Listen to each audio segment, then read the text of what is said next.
The Minority Whip. Are we on a quorum call? We are not. Thank you, Mr. President. Mr. President, we're just hours away from a deadline to fund the federal government. This task of funding our government is one of the most important responsibilities vested in Congress. This is not my first rodeo. I've been through shutdowns before. The last one, and one of the longest, was in President Trump's first term. So here in his second term comes another government shutdown, just 9 months into his presidency. Accomplishing this funding of our government requires bipartisan compromise. Do the math. To pass anything of substance in the United States Senate, you need 60 votes. There are 53 Republicans and 47 Democrats. You need at least 7 Democratic votes to join all the Republicans if you want to have a bipartisan roll call that passes. So that would suggest to any president and any member of the majority party that it's a good idea to sit down with the senators from the other side of the aisle before you reach the shutdown phase of this conversation. If we fail to fund this government, farmers won't receive their payments and loans they need to stay afloat, facing President Trump's tariffs. Medical breakthroughs and research will be put on hold. American service members and thousands of federal employees across the country will be forced to work without pay.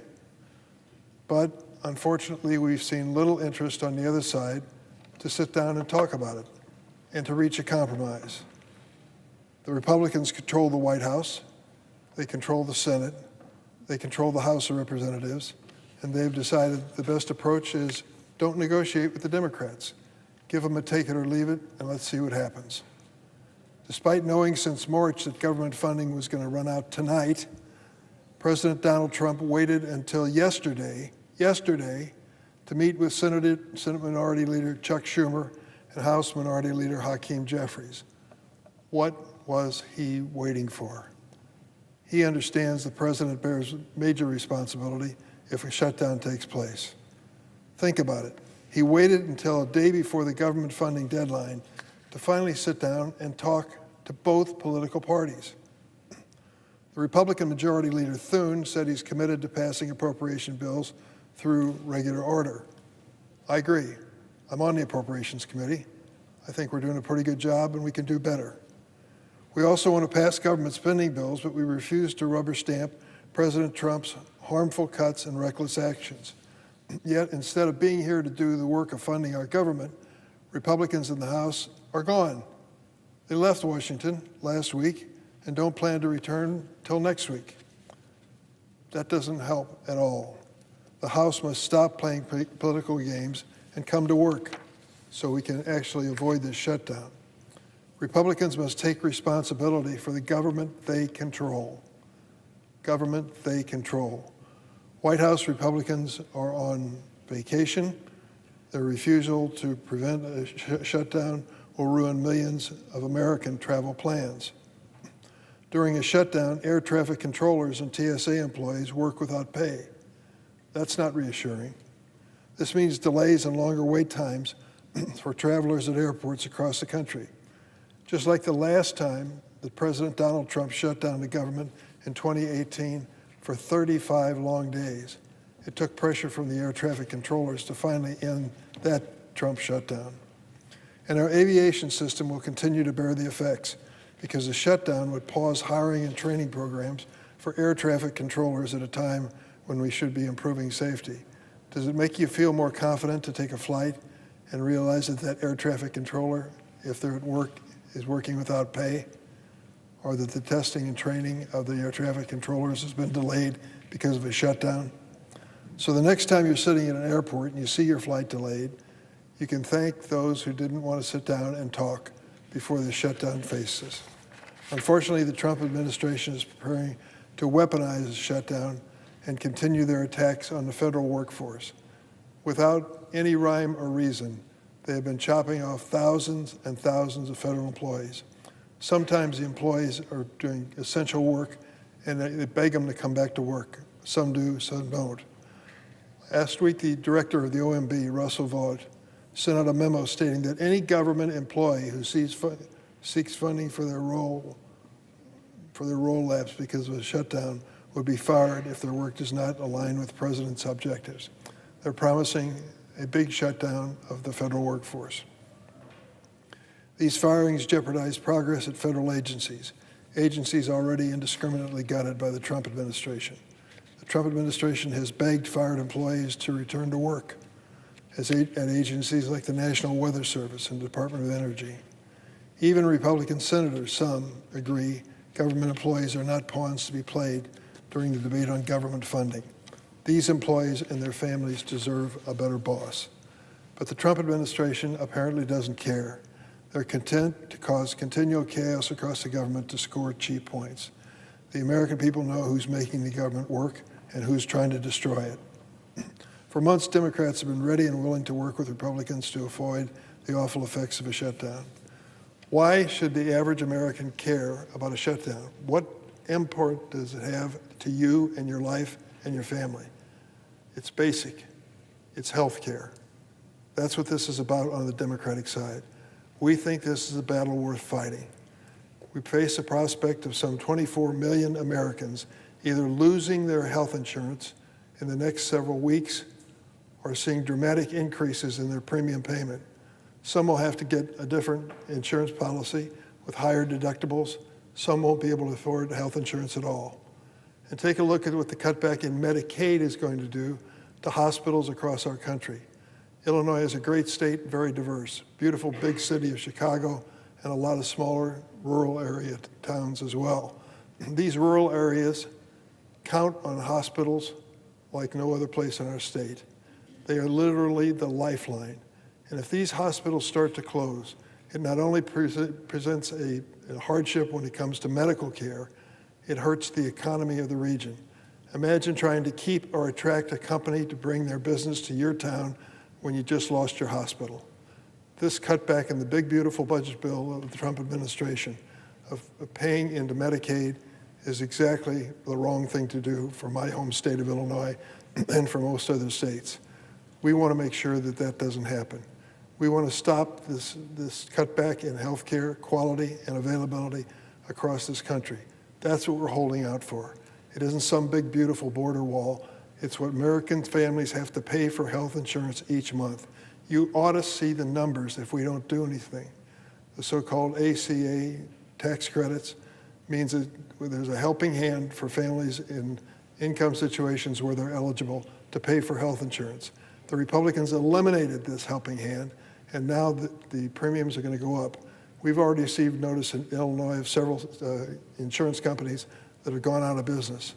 It's a problem, a real serious problem in terms of the cost of premiums for families. So that's what this is about. Bringing down the government is not a good policy by and large, but neither is cutting the health care for 25 million Americans. So that's what we're bringing this issue together on. Can we have a sit down with Democrats and Republicans and reach an agreement? Yes, we can. We can start tonight. There's no reason why we shouldn't. So I hope that my friends on the other side of the aisle will understand that uninsured Americans and Americans with health insurance that they can't afford is serious hardship for working families. Mr. President, I hope my Republican colleagues will join us in a bipartisan conversation. It's long overdue. I yield the floor.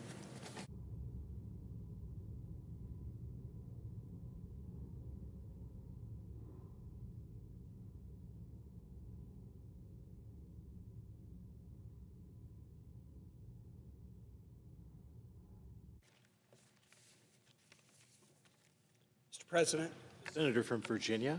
Mr. President, I rise to discuss a vote that the Senate will take later this week on a block of executive nominations. The vote will likely come either tomorrow or possibly Friday, and there's a block of approximately 100 nominations that we will be considering. And I rise to talk about the nomination of one individual, Bill White, to be the United States ambassador to Belgium. I regret that we are taking up nominations in block. I think there are good reasons to reform the nominations process. I think we probably have to have Senate confirmation for too many people.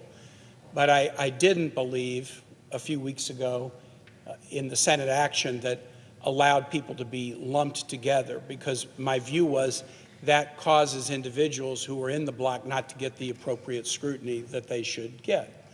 I viewed the action bluntly as a little less about advancing nominations as raising the risk of hiding nominations in large groups where individuals would not get appropriate scrutiny. And I believe that very strongly to be the case of Mr. White. Mr. White is President Trump's nominee to be ambassador to an important U.S. ally, Belgium, the headquarters of NATO. And Mr. White has done some good things in his life, and I don't dispute that. And I know he's been a strong supporter of President Trump, as are virtually all of the Trump appointees, many of whom I have voted for. I haven't done this calculation, but I probably have a track record of, on the Democratic side, of voting for as high a percentage of President Trump's nominees, both in term one and term two, as just about anyone, because I do believe, as a former governor, that your election does carry with it a mandate to be able to assemble a team of like-minded people. And even if I might disagree with you, President Trump was elected and should have the ability to assemble a team of like-minded people.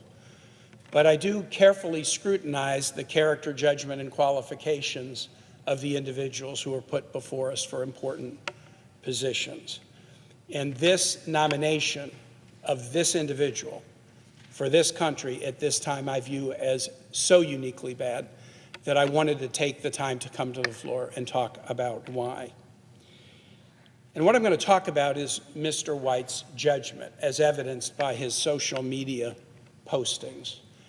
And I have a whole lot of examples I could use, but I'm going to just narrow it down to ones that I think are a true window into this individual's judgment and character, and demonstrates that he's not suitable to represent the United States in a critical ambassadorial position.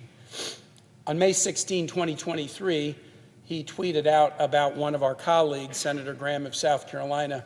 Graham is a snake. He's tweeted out many bad things about Democratic colleagues that I'm not going to post before you, but someone who says about Lindsey Graham that he is a snake is not demonstrating the judgment that you need to be an ambassador representing the United States in Belgium. Mr. White fell down the rabbit hole of election conspiracy in 2020 and has repeatedly tweeted and posted his belief that the 2020 election was not accurately called and that Donald Trump actually won rather than President Biden. Now, I think any intelligent person recognizes that as a conspiracy theory that most fourth graders wouldn't be gullible enough to fall for. But Mr. White has tweeted it over and over and over again, and he's gone beyond just asserting that Donald Trump won the election in 2020. He's actually gone much, much farther than that.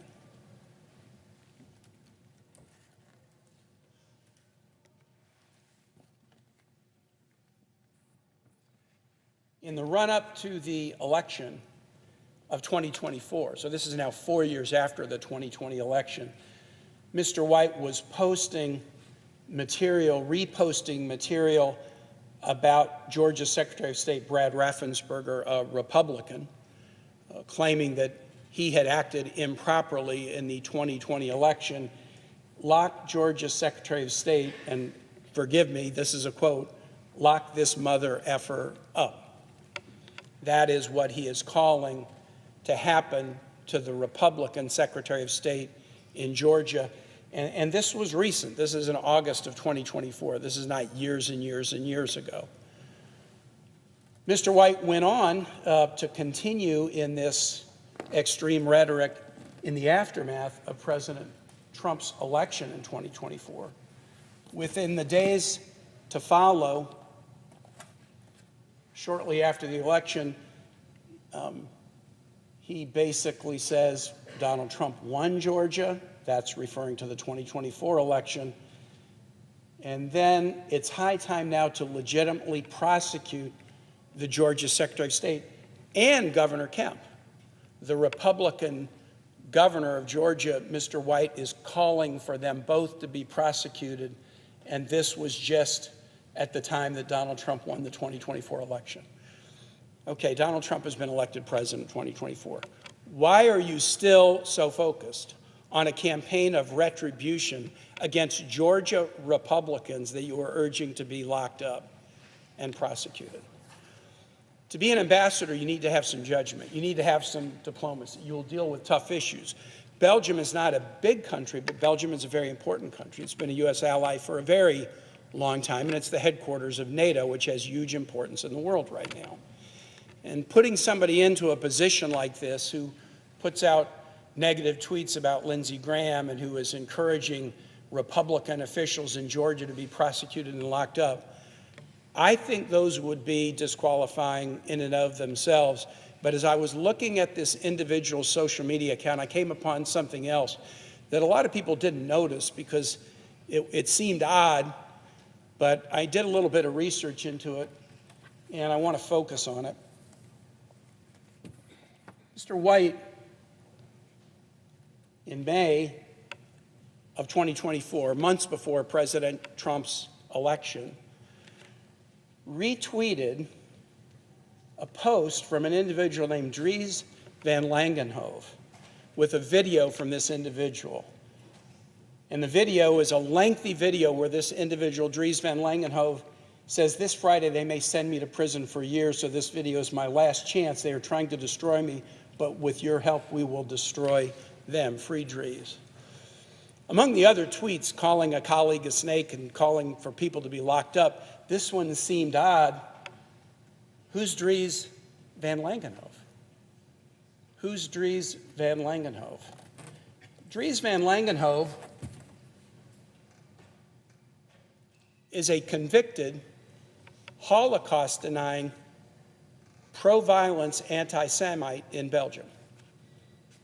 And the tweet that Mr. White posted was his video the night before he was sentenced to a year in prison for inciting violence and denying the Holocaust. This is an article from Politico Europe in March of 2024, and it talks about Mr. Van Langenhove.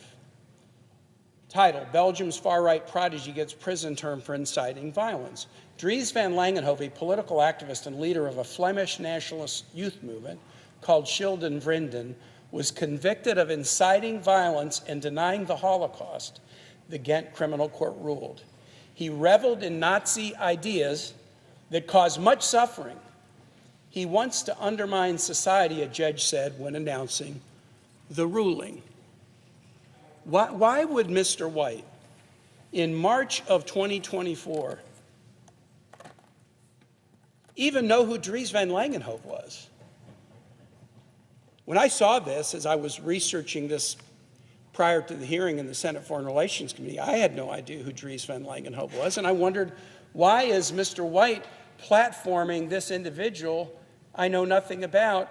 And then as I read it, I find that he is a notorious violence-promoting, Holocaust-denying, anti-Semite criminal convict in Belgium. This is a big deal. The ADL says that of any nation in Europe, Belgium has seen the most spike in anti-Semitic behavior since October 7. Some of you might remember the attack, the Charlie Hebdo attack in Paris a couple years ago, pre-October 7. There was a similar attack on the same day in Belgium, an anti-Semitic attack. Belgians have been charged with crimes of vandalism and religious-based violence in attacks on the Holocaust Museum in both Belgium, Brussels, and Paris. And the Belgian government is really working hard to try to deal with this cancer of anti-Semitism in this nation.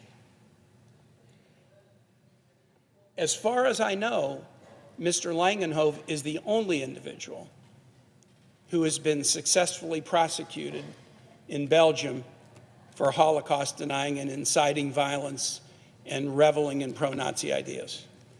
And the material that Bill White posted was Mr. Van Langenhove seeking support and donations to help him avoid accountability for his words and actions. Mr. White's work in the past might qualify him to serve in some capacities. I'm not saying there isn't a position, one that doesn't require diplomacy, where his skills might be necessary. But this particular appointment is an insult to Belgium, a nation that is trying to deal with a deep, deep challenge in anti-Semitism. For the United States to send as an ambassador to that nation someone who has platformed the far-right prodigy who's received a prison term for inciting anti-Semitic violence is a slap in the face of this important ally. I started by saying I'm worried that the fact that this nomination is being slid into the middle of a big block of nominations means it won't get the attention that it deserved. Traditionally, on a nomination like this, we might get 1 or 2 hours on the floor to focus on this particular individual. My colleague, Senator Merkley, as we were discussing the change that allowed block nominations, proposed an alternative where you could remove a name from the block if you wanted to actually have some ability to focus on it, and that effort was unsuccessful. But I want to raise this today. This is already getting press in Belgium. The hearing itself, where it came to light that Mr. White was platforming Dries Van Langenhove, is getting press in Belgium. It's getting press elsewhere in Europe, and it's being examined as to, well, wait, how does the U.S. feel about this country and this relationship? How does the U.S. feel about qualifications for diplomats if someone who is so intemperate in his speech, but also is platforming Belgian Holocaust deniers, gets the plum position to be our ambassador to Belgium?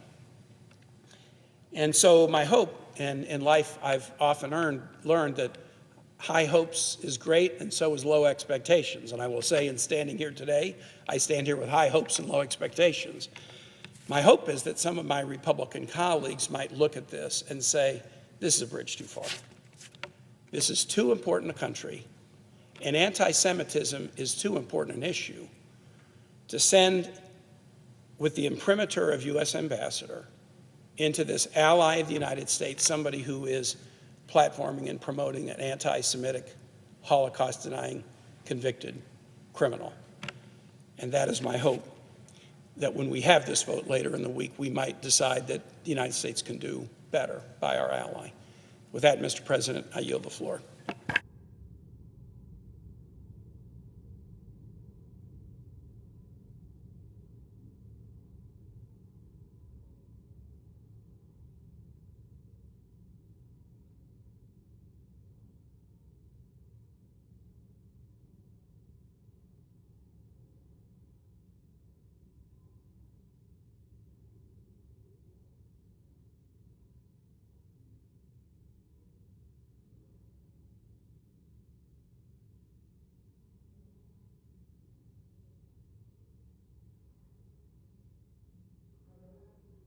Senator from Virginia.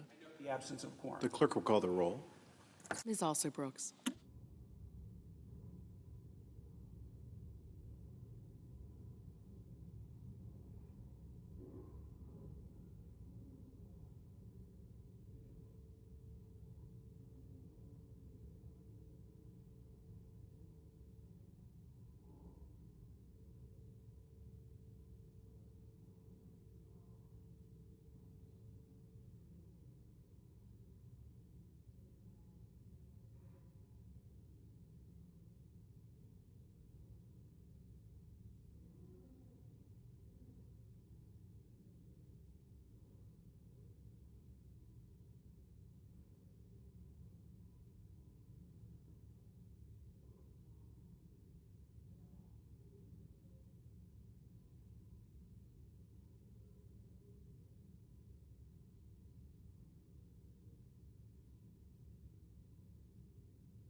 Mr. President, The senator from Louisiana. are we in a quorum?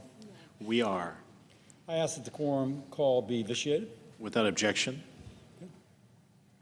Mr. President, hurricane season ends November 30th, 2 months left to go.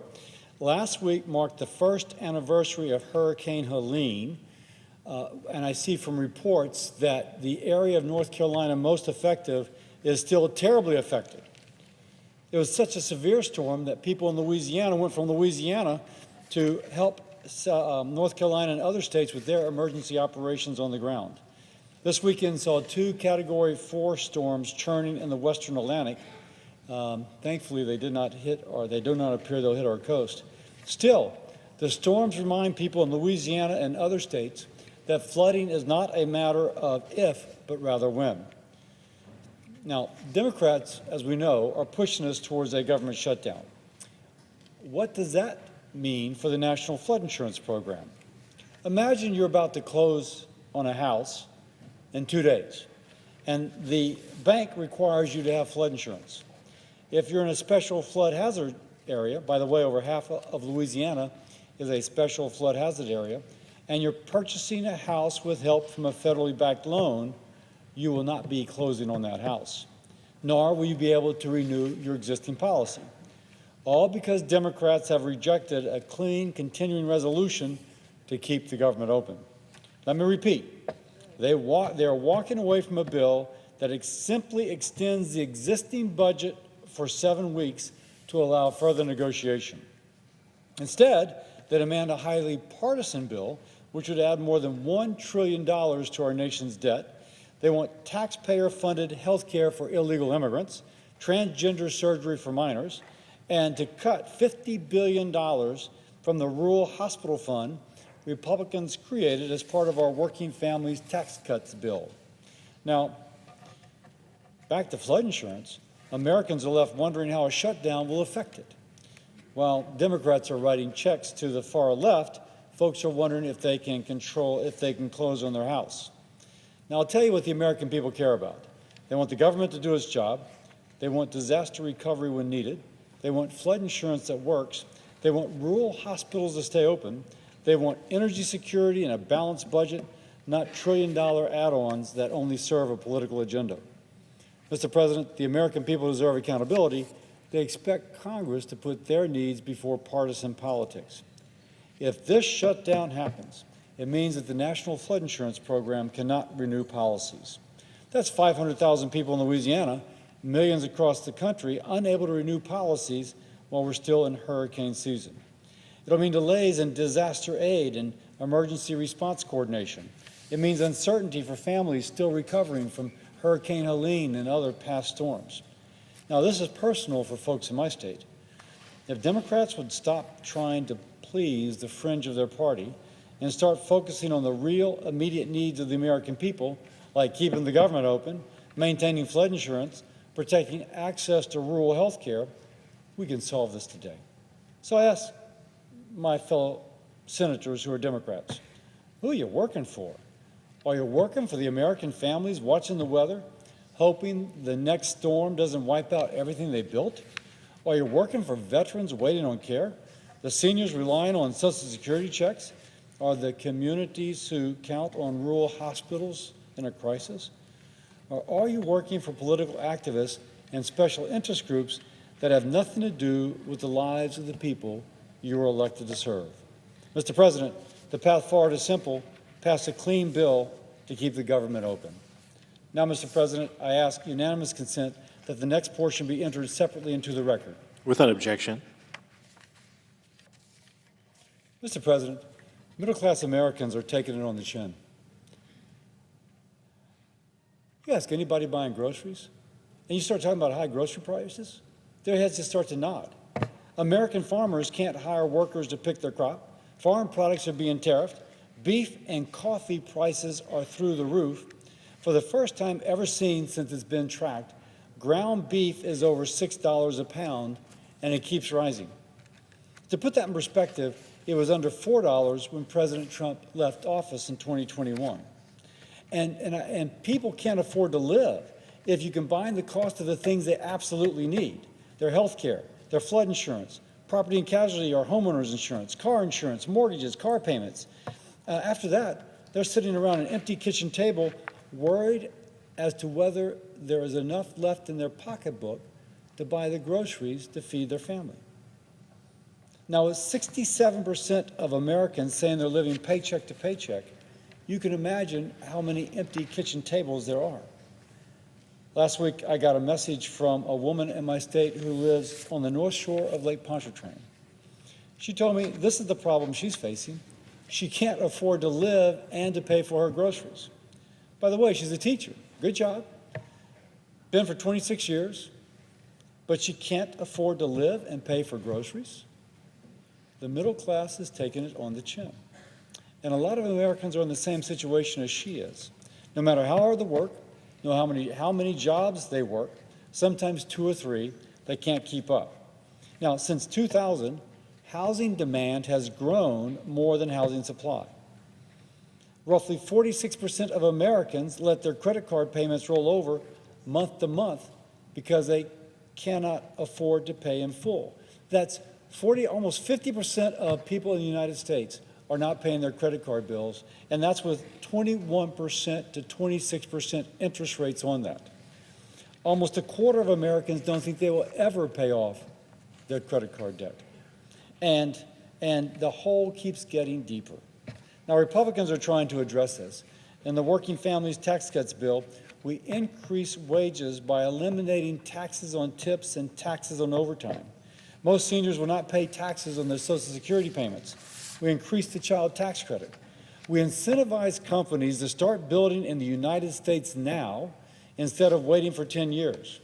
We attract private investment into low-income communities by giving investors a tax break in exchange for developing economically distressed communities. Our goal is to create jobs, better-paying jobs, as we spur this revitalization. We can increase affordable housing for families and workers by expanding and strengthening the low-income housing tax credit, which will help build more than 1.6 million affordable homes nationwide over the next decade.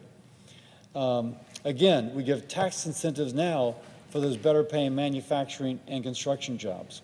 We're working to decrease the high cost of health care with, if you will, programs to incentivize the education of more nurses, to lower the cost of prescription drugs, and to lower the cost of health insurance. We have proposed ways to lower the cost of the National Flood Insurance Program, which in my state is one thing that just saps from people's pocketbook. Now, the government shutdown will not help. It creates unnecessary worry, puts a strain on working families, veterans, and folks living on a fixed income. The American middle class has taken it on the chin. Republicans are working to give the American people hope instead of one more body blow. And with that, I yield.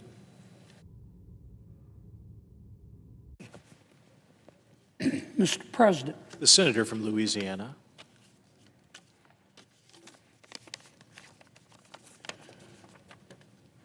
Well, Mr. President, it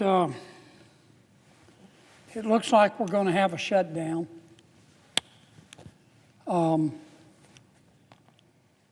What does that tell us? I'll tell you what it tells me.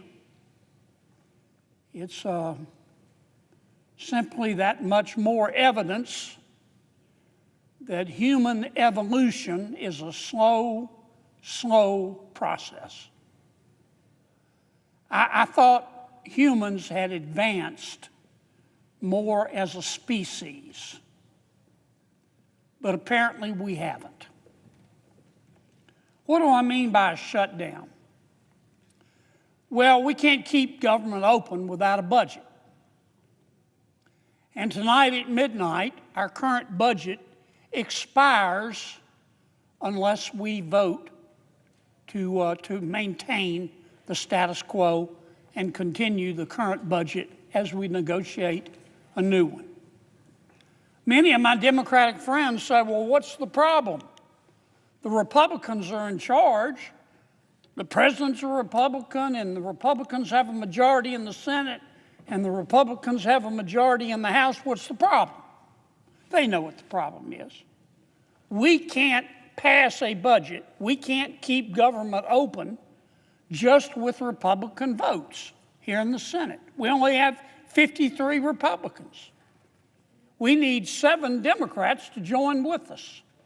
So for my Democratic colleagues to say, well, the Republicans are in charge and they don't need us, they know that's not accurate. And that's what's going on. Now, we've had a few shutdowns before, and every shutdown is different, but most shutdowns are a combination of both policy and politics in varying degrees. This shutdown, in terms of policy, makes absolutely no sense. None. What we have proposed to our Democratic colleagues and the minority leader, Senator Schumer, is to make no changes to the current budget. We just want to continue the current budget and keep government open until just before Thanksgiving to give us more time to negotiate a permanent budget. We did that many times when President Biden was president and when the Democrats had the majority. In fact, we did it 13 times. Not only have Republicans done it, but Democrats have routinely done it. But this time, the Democrats have said, no, no, no, no, no. We want more. And you may be thinking, okay, that's reasonable. What do you want? Well, it's not reasonable. In effect, what the Democrats are saying to us is that we're going to close government unless you Republicans agree to make it bigger. We don't want the status quo. We want you to commit to spending $1.5 trillion more than you're spending now. And we, the Democrats are saying, are going to tell you how to spend it. First, they want us to repeal all of the Medicaid reforms that we did in the reconciliation bill. Some call it the One Big Beautiful Bill. The One Big Beautiful Bill would not reduce Medicaid. In fact, it would go up about 2% every year as a result of our bill. But it would say to people who are on Medicaid, who aren't eligible for Medicaid, that you're not going to get Medicaid anymore. Dual eligibles, people who sign up in Louisiana and Mississippi, that's fraud. Under our bill, they would be thrown off. The Democrats want them put back on. Under our changes in the One Big Beautiful Bill that the Democrats want us to reverse, you would have to satisfy certain income levels to be on Medicaid. The law says if you make too much money, you can't get Medicaid because Medicaid is for the poor. In my state, we have found people through audits making $120,000 a year on Medicaid. So our bill, which the Democrats want us to repeal after just passing it, would say to those people that if you don't meet the income limits, you can't get Medicaid. So that's the first demand of the Democrats. Take out all the reforms that we made to Medicaid in the reconciliation bill and throw them out the window. Number two, they want to extend the Obamacare subsidies. What does that mean? Well, first let me say Obamacare was a mistake, and we know that now. When President Obama passed Obamacare, we were told that our lives would be better. Our lives have been worse. We were told that it would make health insurance more accessible and more affordable. It's done neither. On the non-Medicaid part of Obamacare, we've got, 25 million Americans who are accessing it. And for the most part, about 90% of them are low-income Americans. But the rest are making huge sums of money. Some are making $160,000 a year getting Obamacare subsidized by taxpayers. And that's not the way it was supposed to be. How did we get here? Well, it's simple. During the pandemic, when people were being laid off or losing their jobs or couldn't work, President Biden rammed through a bill to enlarge the subsidies. He took the cap off the amount that you needed to earn in order to get Obamacare. And those subsidies at the end of this year are about to run out. Now, the Republicans have said, we'll sit down with our Democratic friends and talk about how to extend them, but we want to reform the program because it's not right that people making $125,000, $150,000, $250,000, $200,000 a year are getting their health insurance subsidized by the federal government. That's bone deep down to the mayor stupid. But the Democrats, Senator Schumer and his colleagues, have said, nope, we will shut government down unless you agree automatically to extend these subsidies, which were passed during the pandemic, after the pandemic is over, permanently. And that's just some of my colleagues' demands. I mean, you need an Excel spreadsheet to be able to follow their demands. Their demands to keep government open, you stack them here, you could stand on them and paint the ceiling. And that's not much of an exaggeration. And when Senator Schumer announced these demands, that's when I knew. I knew it in a nanosecond. We're going to have a shutdown. Because my colleagues, my Democratic colleagues, are very smart people. And Senator Schumer is a smart person. And he knew when he announced these demands that I could tell he wasn't serious. He knew they were unserious. And he knew that neither the president nor the other members of Congress were going to accept them. And you know what? Many Democrats know they're unreasonable as well. So that's why I say the policy part of this makes absolutely no sense. And that's because this isn't about policy. This shutdown is about politics.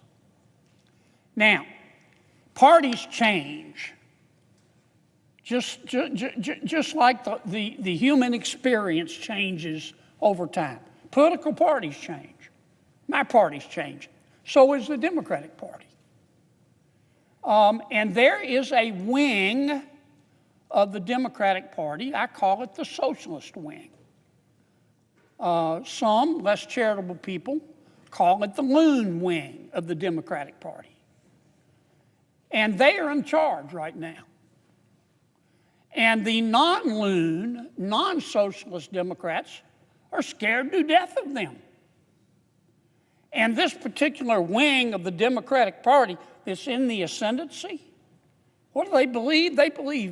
They try to out-weird each other all the time. They hate, if you listen to them, they hate Thomas Jefferson. They hate Abraham Lincoln. They hate George Washington. They hate Dr. Seuss. They hate Mr. Potato Head.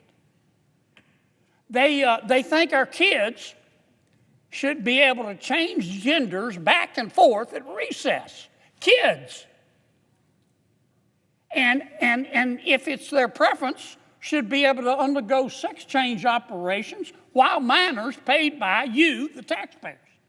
They believe that. They believe in open borders.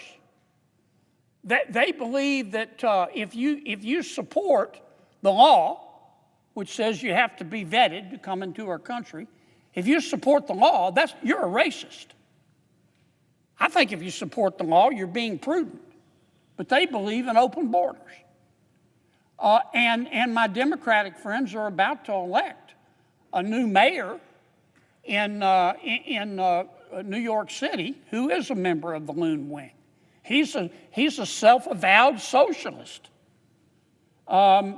He has said if the Prime Minister of Israel comes to New York City, he will have him arrested.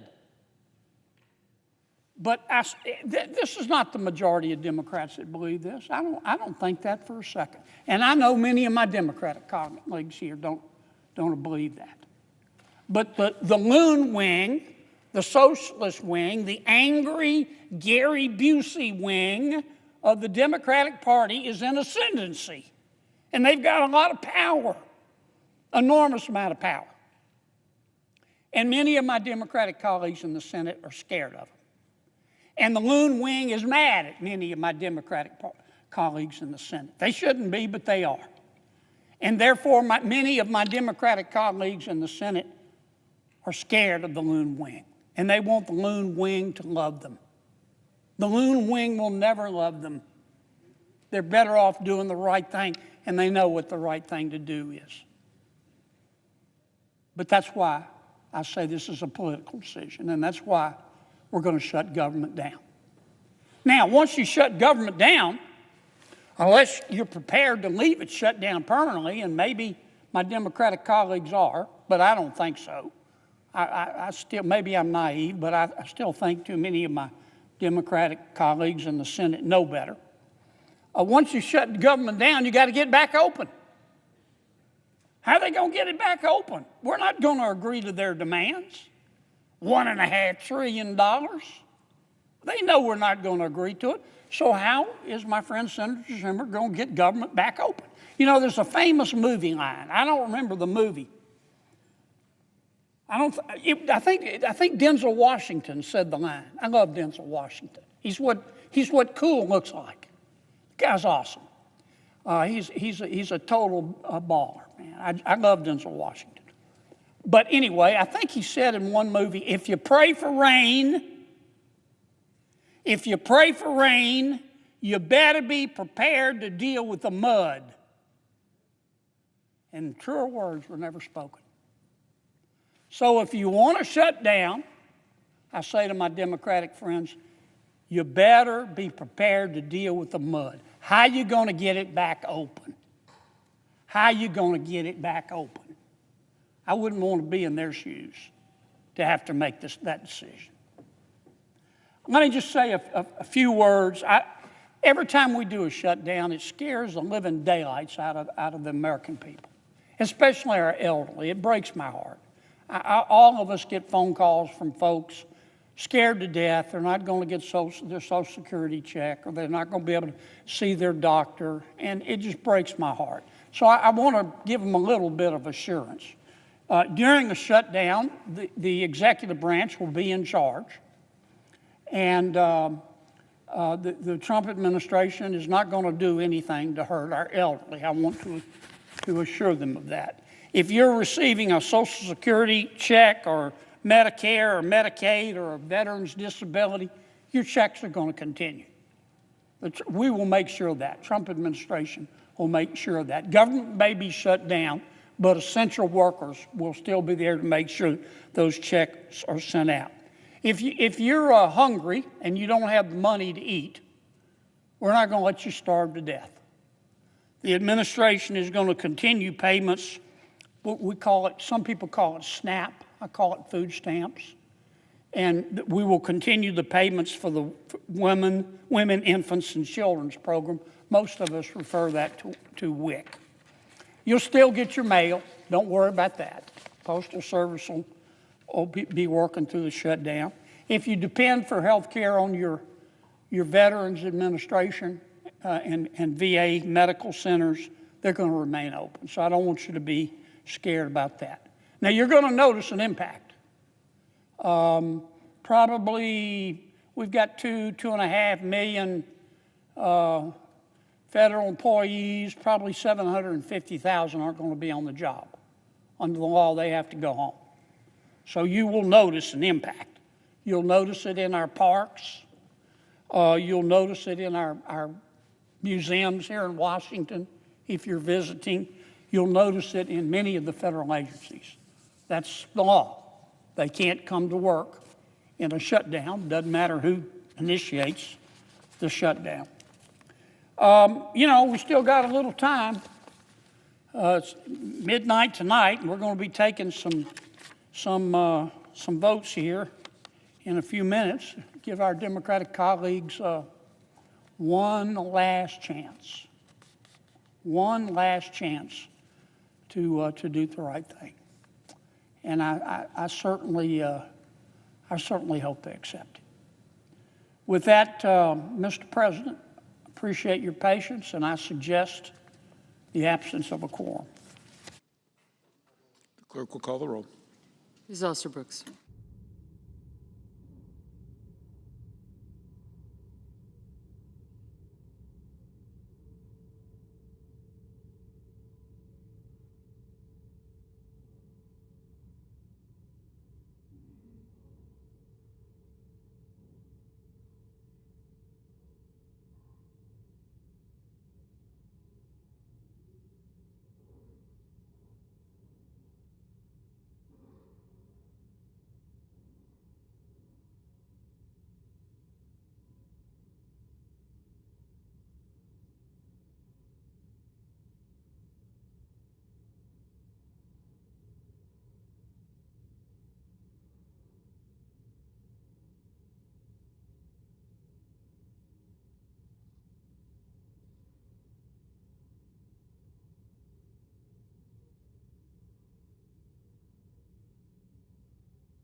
President. Senator from Washington. Thank you, Mr. President. I ask unanimous consent the quorum call be lifted. Without objection.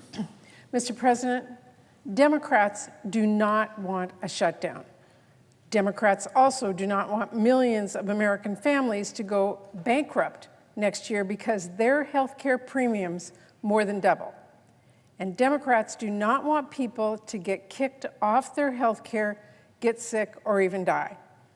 Democrats want to stop our rural hospitals from closing and laying off more staff. We have been clear about this for weeks and weeks and weeks. All along, Democrats have made clear we are ready to hammer out a solution to prevent a shutdown and save people's health care. But I'm afraid that at every step of the way, Republican leadership has made clear they would rather shut down the government than make sure people can afford health care. Apparently, working with Democrats to save American families money and keep the government open is too much for Republican leadership, because their plan so far has been to let health care premiums double next year and insist that Democrats swallow a bill that does nothing on health care. President Trump and Republicans in Congress would rather shut down the government than have serious negotiations to lower costs, save health care, and prevent a shutdown. Unfortunately, Republicans decided on the shutdown track weeks ago and have done nothing to steer away from that cliff. This is not hard to understand. Republican leadership has not been subtle. If Republicans were serious about avoiding a shutdown, they would not have skipped town last week. And Speaker Johnson wouldn't be refusing to return lawmakers until after the funding deadline. If Republicans were serious about avoiding a shutdown, they wouldn't be holding a vote on a bill that already failed, and that, I should say, actually got fewer votes than Democrats' bill, since 8 Republican senators didn't even bother to show up to take that vote. If Republican leadership was serious about avoiding a shutdown, they wouldn't be refusing to hold the vote until the last minute.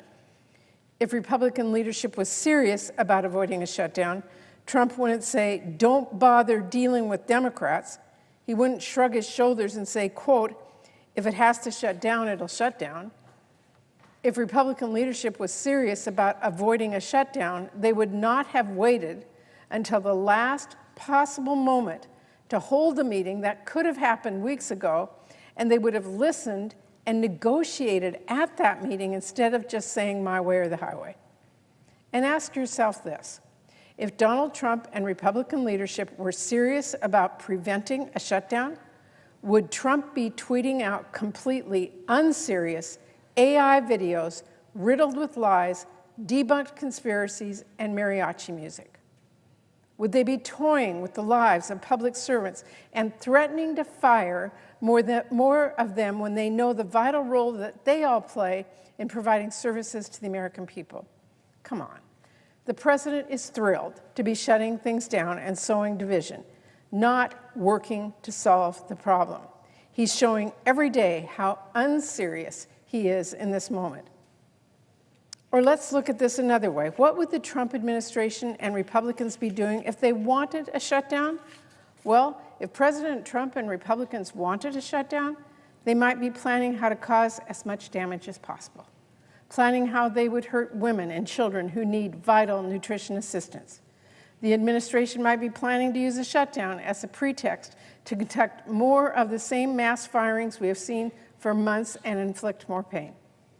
Republicans might be openly talking about how Trump, quote, welcomes the shutdown and how they will use it to advance their extreme agenda, exactly like Russ Vought and his team at OMB are doing and have been doing. If President Trump wanted a shutdown, he might be scheduling meetings with Democratic leaders only to cancel them and finally reschedule them at the latest possible moment, exactly as he just did. If Republican leadership wanted a shutdown, they might mischaracterize what Democrats' position is, because they know that refusing to lower costs and protect people's health care, which is what they've been doing, is not popular. And of course, mischaracterizing Democratic positions is exactly what Republican leadership have been doing. Mr. President, I swear, the only way President Trump knows how to compose a sentence is noun, verb, illegal immigrant. And hey, why not throw in transgender for good measure? That is how he aims to sow division and hatred. Are they serious? American citizens across the country are starting to get letters now warning that their premiums are set to double. Hospitals are already closing, laying off staff, and not for no reason in particular. This healthcare crisis is happening explicitly because of Republican policy decisions. Instead of talking with us about addressing healthcare from the start, Republicans decided to pass a partisan CR, and they decided they would do nothing about the fact that healthcare premiums are about to skyrocket. They decided they preferred a shutdown because they don't want to act in time to prevent families from paying dearly with exploding healthcare costs. Good luck explaining that to the American people. Good luck arguing, sorry Republicans left town until the 11th hour and shut down the government, but you see, we wanted to make sure you couldn't afford health care. Good luck saying that to your constituents. Good luck saying, you don't understand. Those radical Democrats demanded we stop your premium from more than doubling next year. Just not going to fly. The American people are a whole lot smarter than that. And despite all this, Republican leadership is pretending they want to talk about health care later. The reality Republicans won't talk about is that higher premiums are being announced right now. Let's be clear about that because it underscores why addressing health care is so urgent. The reason we need to start this conversation right now is because people will receive letters in the mail with their new rates next month. In Idaho, open enrollment will begin October 15th. And we already know those rates are going to be much higher if Republicans insist on inaction. We already know millions of people are going to start losing their insurance. They'll be priced out if we don't get this dealt with soon. It is worth noting that according to the Kaiser Family Foundation, a quarter of our farmers and ranchers are enrolled through the healthcare marketplace. And nearly 1/2 of marketplace enrollees are small business owners, small business workers, or self-employed. Why do Republicans want to price farmers out of health care? Why don't they care about small businesses and their workers? I heard about one family in my home state of Washington who learned that if Republicans get their way on this, their health care premium could jump from $278 a month to as much as $1,800 a month. And they are far from alone in staring down a huge, huge health care increase if Republicans refuse to act now. Millions of families are going to see their health care costs jump by thousands of dollars. That, Mr. President, is why we have to act. That is why Democrats want to avoid. That's what we want to avoid. And we know we have to do this now. But still, Republican leadership has refused to start that conversation. Meanwhile, Democrats are at the table. We have ideas ready to go. Democrats put forward our proposal for funding the government, not as Republicans are pretending as a take it or leave it demand, but a proposal. One with several key issues we want to discuss with Republicans. We want to talk about how we stop Republicans' Medicaid cuts before our families get kicked off their health care and before Republicans' cuts shutter many of our rural hospitals. We want to talk about how we can stop Russ Vought from stealing money for cancer research. And we want to talk about how we save the healthcare tax credits that tens of millions depend on before those higher premiums kick in and get locked in, before families decide they just can't afford this coverage, in short, before it's too late.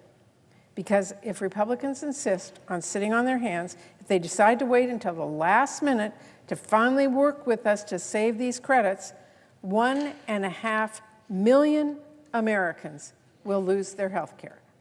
Again, that is if we do pass an extension at the last minute. If Republicans never get serious about this at all, it is going to be even worse. But even delay has a real cost here, one that is paid for by our families. So it's time for Republicans to get serious. Despite what Republicans are pretending, Democrats are not asking for the moon here. We are literally just insisting that Congress take action to address the looming healthcare crisis that they themselves caused. It is shocking that Republican leaders are digging in so deep against this now. If nothing changes, that is a pretty ominous sign. I hope, despite the completely partisan path Republicans are on right now, they will come to their senses and come to the table. Because I don't just want us to keep the government open with a deal brokered by both sides. I want to stop the enormous price increase that's about to hit our families. And I want us to ultimately get those full funding year bills that help people. I want those to get signed into law. So, Mr. President, here we are. And I have to say right now, what we see is Russ Vought trying to hold government workers hostage. Right now, we have House Republicans refusing to even come back here to DDC to do their jobs until next week. Right now, we have Senate Republicans replaying a failed vote. Look, if Republicans want to avoid a shutdown, like Democrats want to avoid a shutdown, then stop spending so much time saying you will sit down with us on health care later. Spend that time working with us right now. But if Republicans insist on writing a bill without any Democrats, they better pass it without Democrats too, because I'm a no. Democrats will continue to work to keep government open and to save your health care. I'm ready to keep the government open, as I said many times over the last several weeks, and I'm ready and I'm willing to stay at the table for as long as it takes.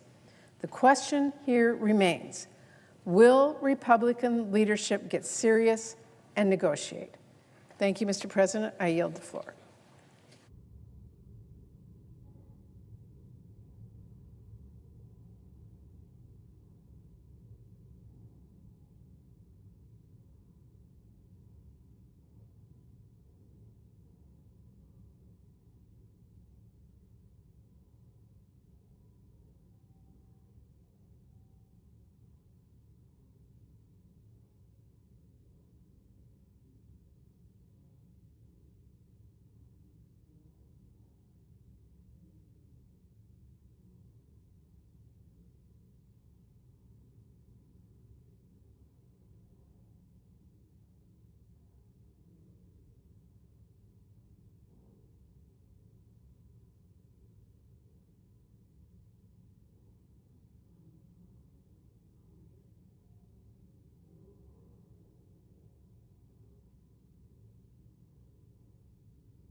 Mr. President, Democrat leader.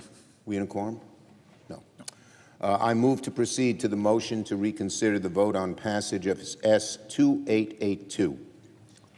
The question is on the motion. All those in favor, say aye. Aye.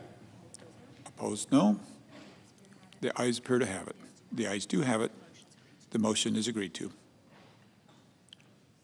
I move to reconsider the vote on passage of S-2882. The question is on the motion. All those in favor say aye. Aye. Those opposed, the ayes appear to have it. The ayes do have it. The motion is agreed to. The question occurs on passage of S-2882. Upon reconsideration.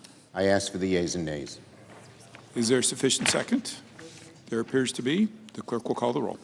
Ms. Alsobrooks, Ms. Baldwin, Mr. Banks, Mr. Barrasso, Mr. Bennett, Mrs. Blackburn, Mr. Blumenthal, Ms. Blunt Rochester, Mr. Booker, Mr. Bozeman, Mrs. Britt, Mr. Budd, Ms. Cantwell, Mrs. Capito, Mr. Cassidy, Ms. Collins, Mr. Coons, Mr. Cornyn, Ms. Cortez Masto, Mr. Cotton, Mr. Kramer, Mr. Crapo, Mr. Cruz, Mr. Curtis.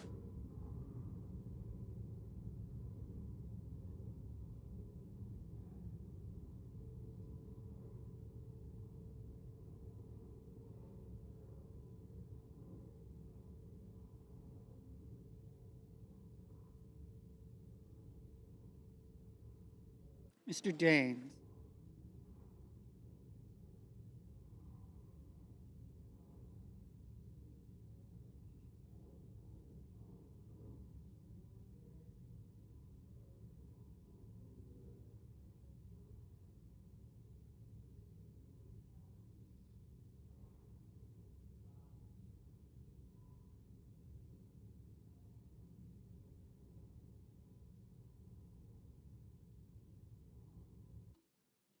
Mr. Daines.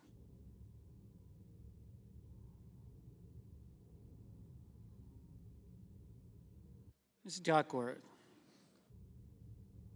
Mr. Durbin. Ms. Ernst.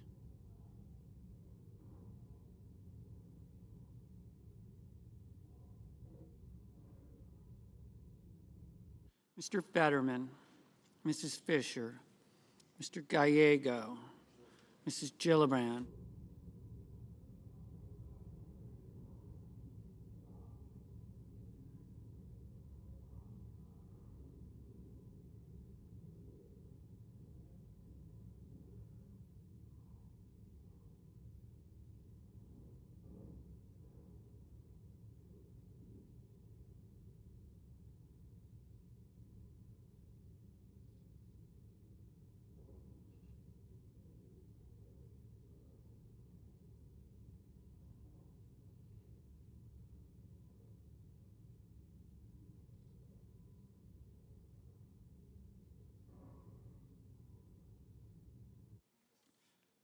Mr. Graham, Mr. Grassley, Mr. Haggerty, Ms. Hassan, Mr. Hawley, Mr. Heinrich, Mr. Hickenlooper, Ms. Hirono.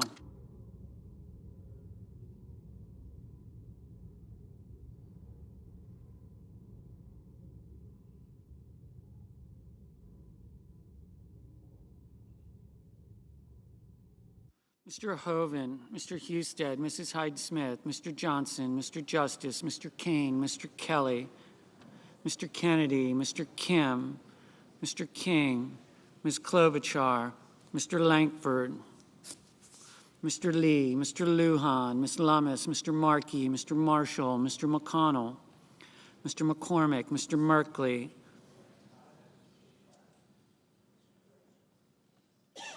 Mrs. Moody, Mr. Moran, Mr. Moreno, Mr. Mullen, Ms. Murkowski, Mr. Murphy, Mrs. Murray, Mr. Ossoff, Mr. Padilla, Mr. Paul, Mr. Peters, Mr. Reed,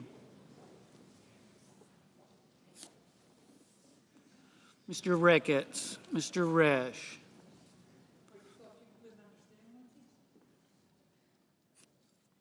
Ms. Rosen, Mr. Rounds, Mr. Sanders, Mr. Schatz, Mr. Schiff, Mr. Schmidt, Mr. Schumer, Mr. Scott of Florida, Mr. Scott of South Carolina, Mrs. Shaheen, Mr. Sheehy, Ms. Slotkin, Ms. Smith, Mr. Sullivan, Mr. Thune, Mr. Tillis, Mr. Tuberville, Mr. Van Hollen, Mr. Warner, Mr. Warnock, Ms. Warren, Mr. Welch, Mr. Whitehouse, Mr. Wicker, Mr. Wyden, Mr. Young.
Senators voting in the affirmative: Blunt Rochester, Fetterman, Gillibrand, Hassan, Lujan, Markey, Murray, Schatz, Schumer. Senators voting in the negative: Capito, Curtis, Fisher, Graham, Johnson, Kennedy, Lee, Marshall, Hall, Scott of South Carolina, Thune.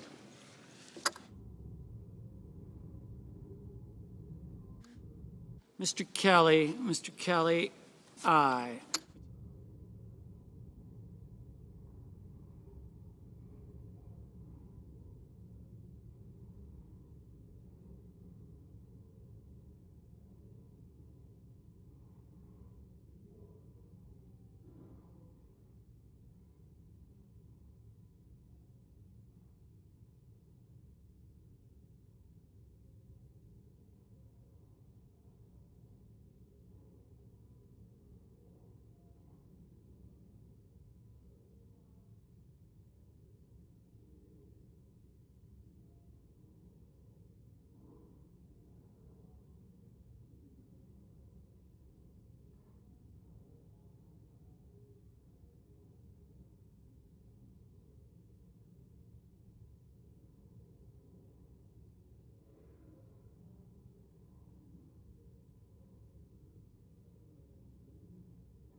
Mr. Rounds, no.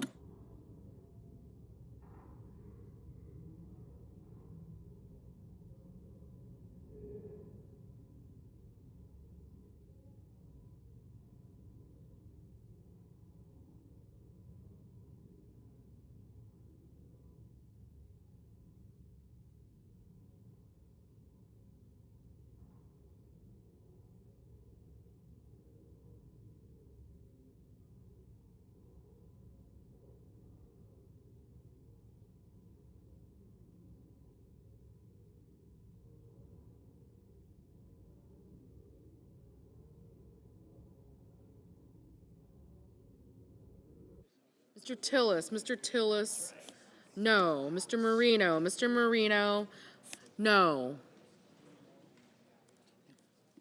Mr. Warner, aye.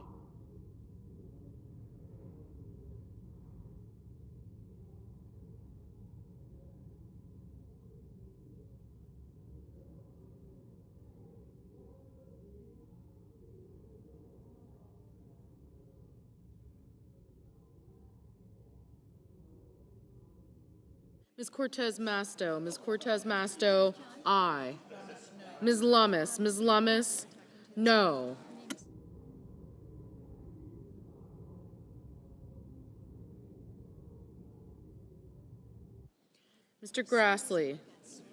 Mr. Grassley, no.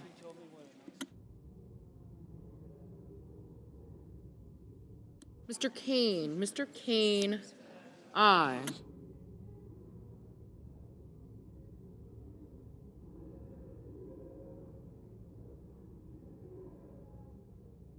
Mrs.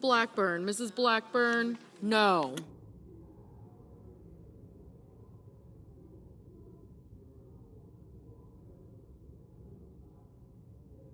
Mr. Cassidy,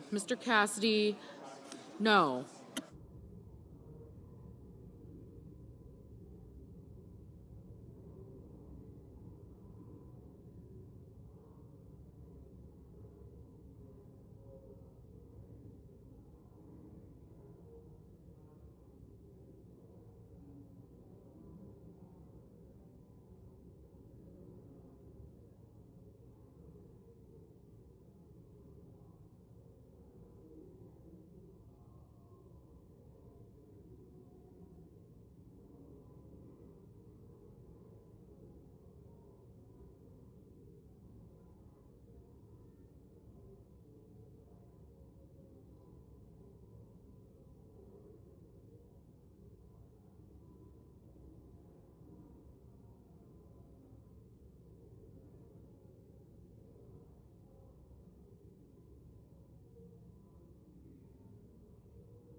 Mr. Merkley, aye. Mr. Cornyn, no.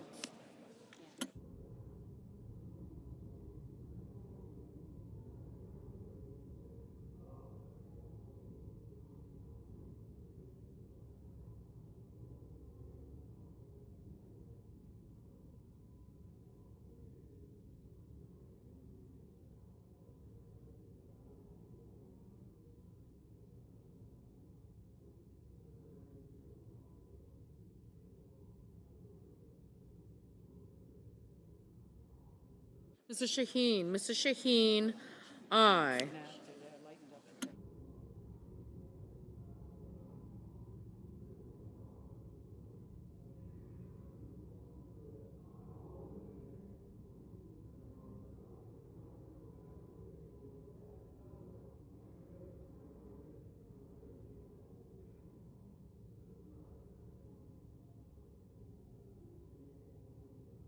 Ms.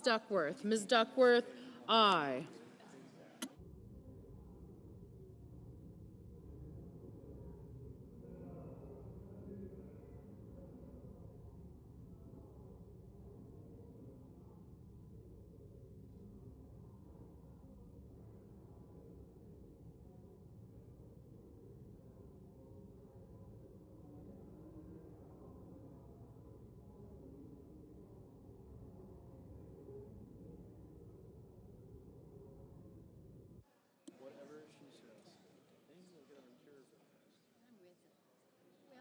Mr. Ossoff. Mr. Ossoff, aye.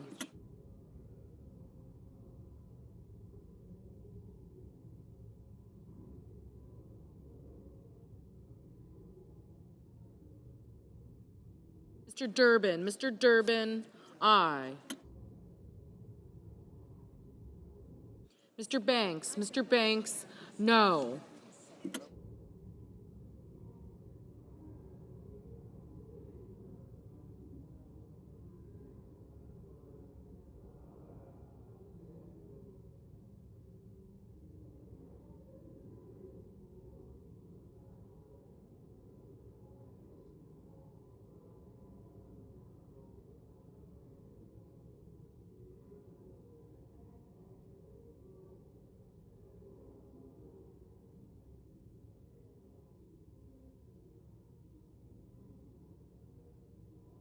Mr. Kim, aye.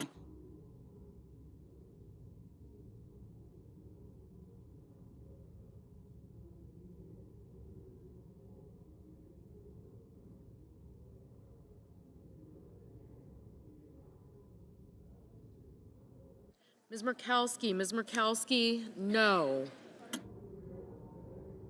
Mr. Sanders, aye.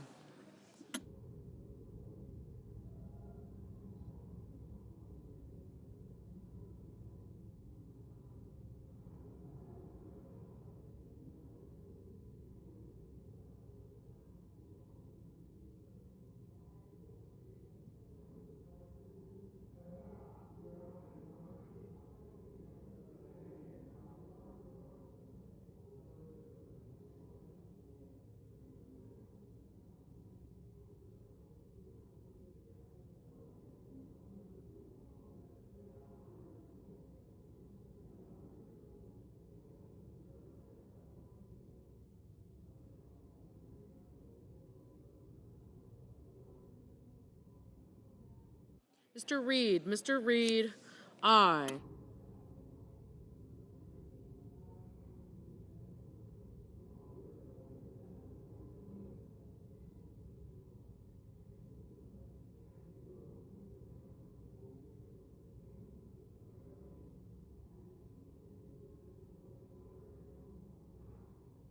Mr. King, aye.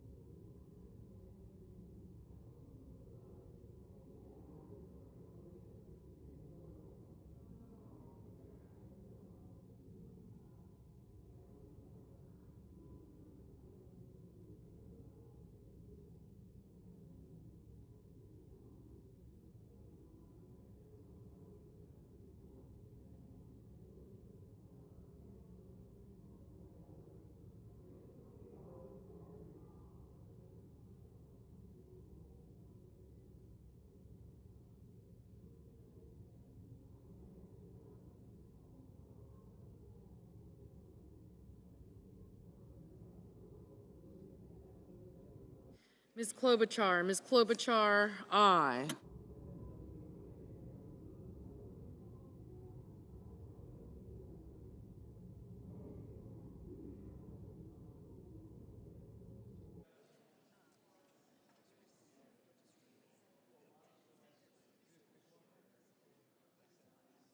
Mr. Husted, no. Mr. Schmidt, no.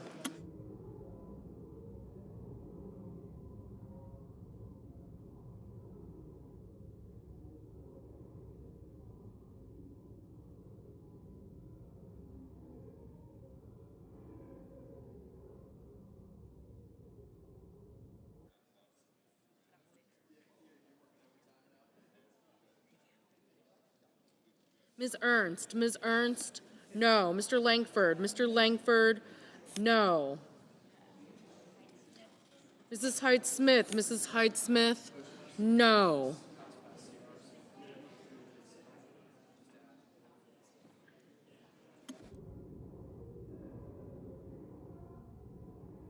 Mr. Wyden, Aye.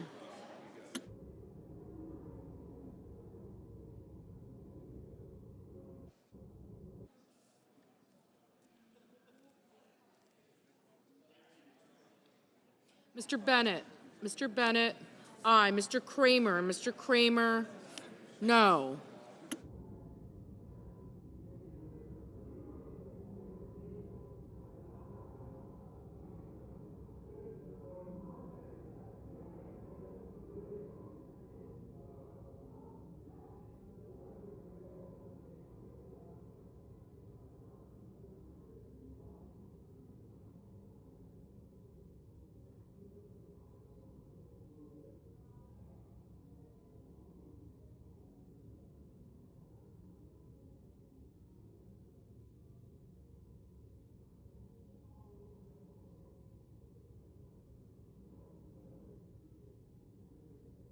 Mr. Tuberville. Mr. Tuberville. No.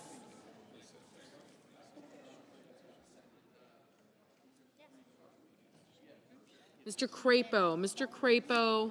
No. Mr. Young. Mr. Young. No.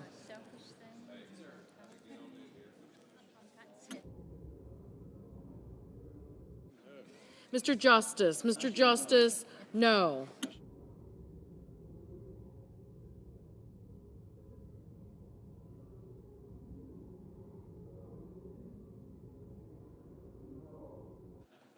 Mr. Wicker. Mr. Wicker. No.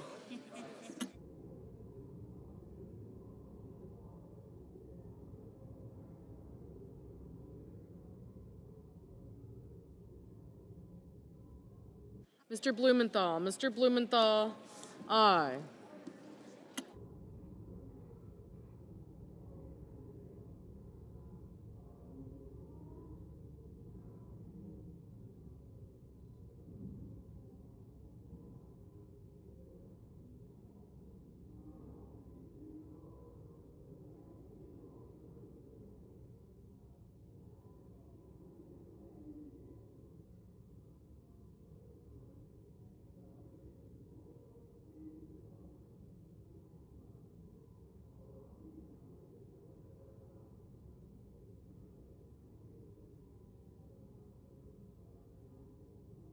Mr. Hickenlooper. Mr. Hickenlooper. Aye.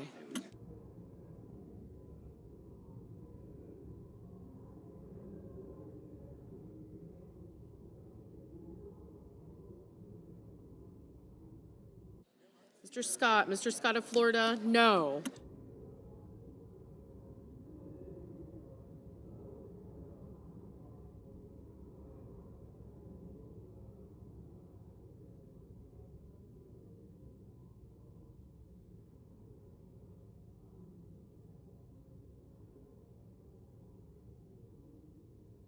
Mr. Whitehouse. Mr. Whitehouse. Aye. Ms. Baldwin. Ms. Baldwin.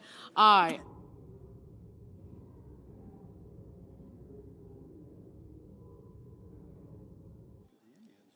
Mr. Murphy. Mr. Murphy. Aye. Mr. Moran. Mr. Moran. No.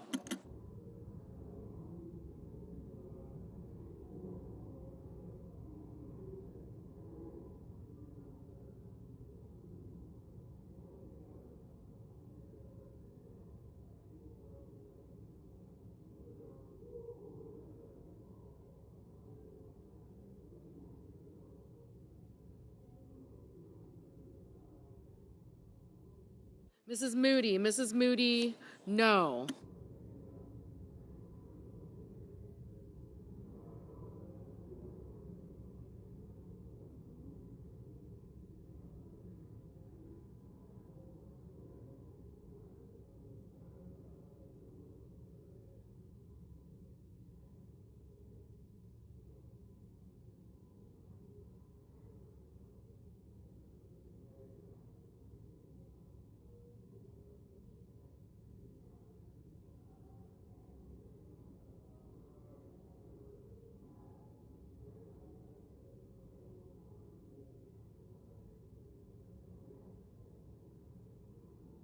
Ms. Hirono. Ms. Hirono. Aye.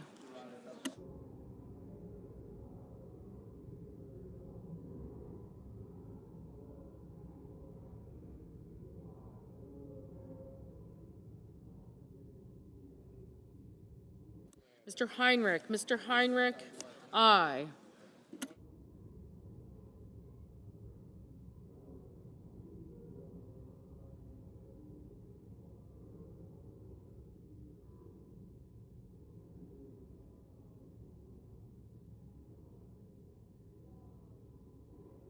Mr. Bozeman. Mr. Bozeman, no. Mr. Barrasso. Mr. Barrasso, no.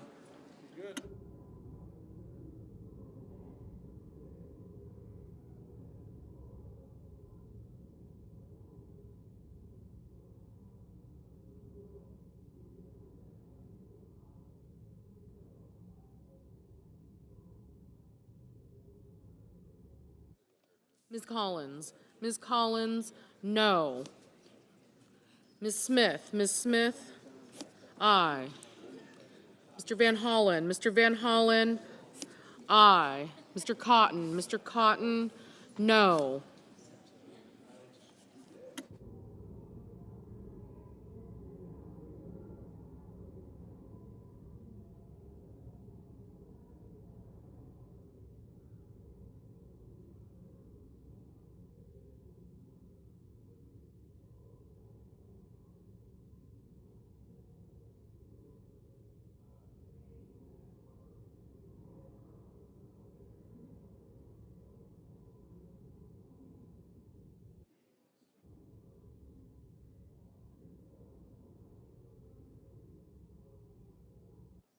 Mr. Schiff. Mr. Schiff, aye. Ms. Warren. Ms. Warren, aye.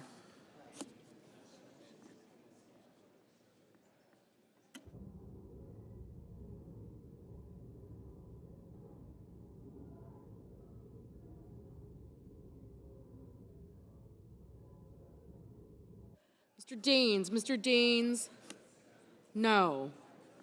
Ms. Cantwell. Ms. Cantwell, aye. Mr. McCormick. Mr. McCormick, no.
Mr. Budd. Mr. Budd, no.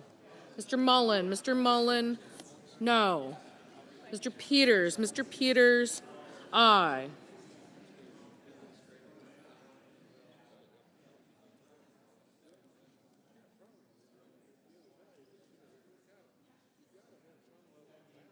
Mr. Hoven. Mr. Hoven, no.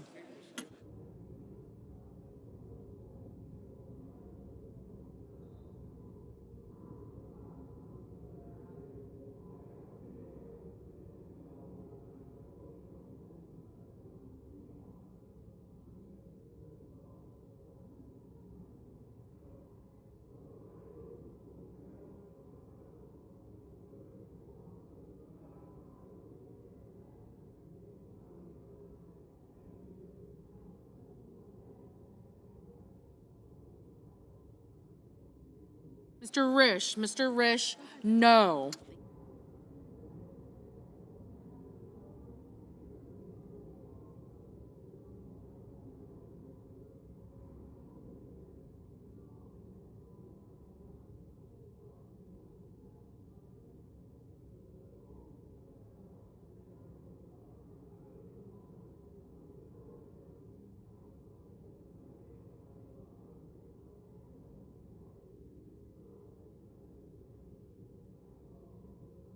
Mr. Welch, aye.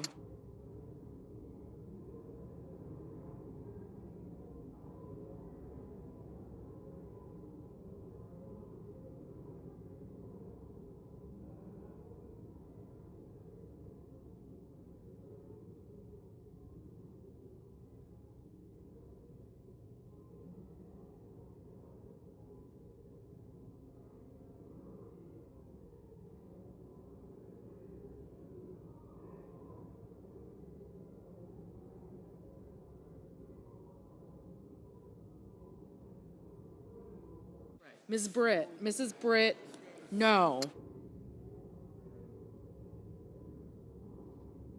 Mr. Warnock, aye.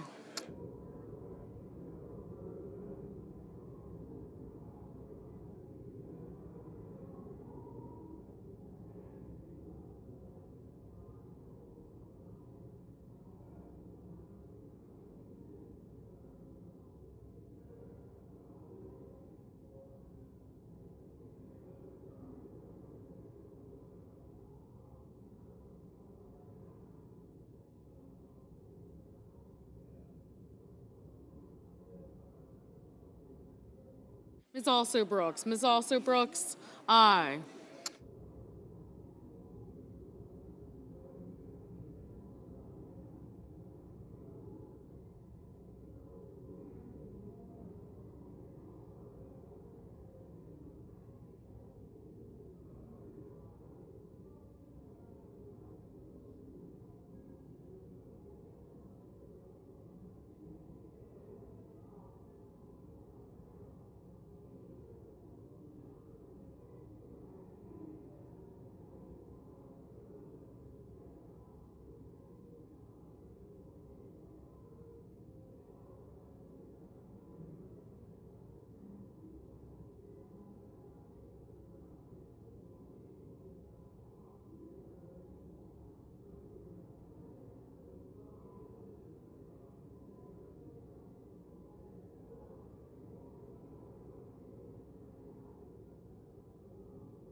Mr. Ricketts, no.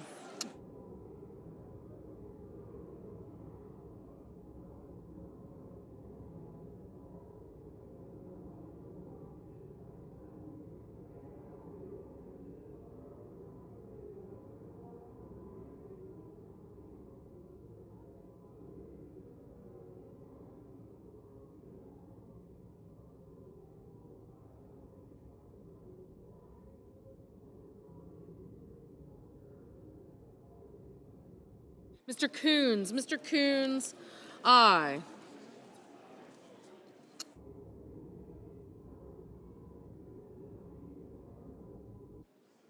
Mr. Booker, aye.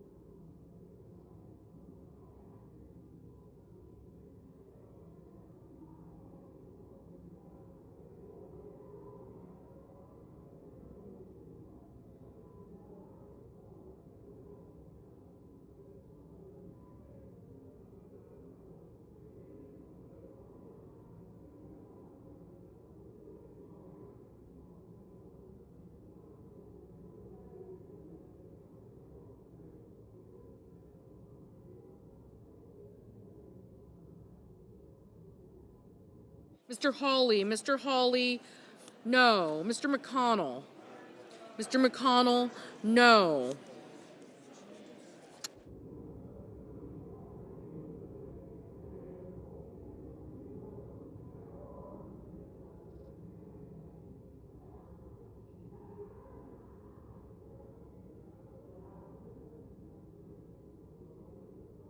Ms. Rosen, Ms. Rosen, aye. Mr. Gallego, aye. Ms. Slotkin, aye.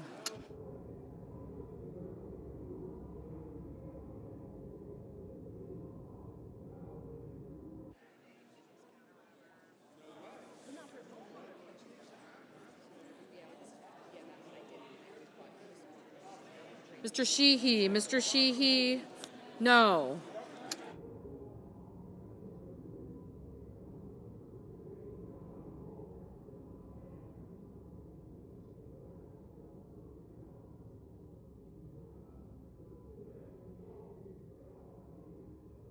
Mr. Haggerty, no. Mr. Sullivan, no.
Mr. Cruz, no.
Mr. Padilla. Mr. Padilla, aye.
Hello. On this vote, the ayes are 47, the nays are 53. The 60-vote threshold having not been achieved, The bill upon reconsideration is not passed.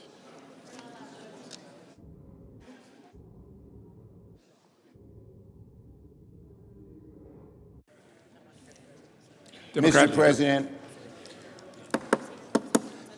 The Senate will please be in order. Mr. President, we have order, please. Please take your conversations outside the chamber. In a few minutes, the Senate is going to vote on the Republican partisan status quo bill. It's a partisan status quo bill. The Republican CR was the wrong option for America a week ago. It remains the wrong option today because it does nothing, absolutely nothing, to solve the biggest health care crisis in America.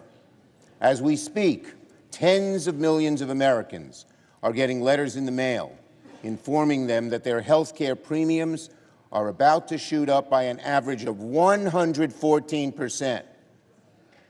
For a working-class family that needs health care, this is a huge increase. It's going to dramatically hurt them. And our Republican colleagues want to do nothing about it. 4 million people are about to lose coverage. 24 million people will see their health care costs go up. And even if you don't have ACA, the insurers are going to raise rates on you because they're getting so much less money because of all the cuts my colleagues made. This is a crisis. Now, I know the leader is going to show a poll that says that Democrats will be blamed for the shutdown. There are many more polls that show Republicans are blamed. The question in that poll is biased. Biased. In the New York Times, but it's biased. If you turn the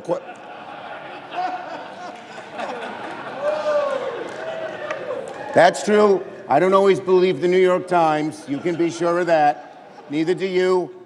Okay. But in any case, here's a poll from Morning Consult today.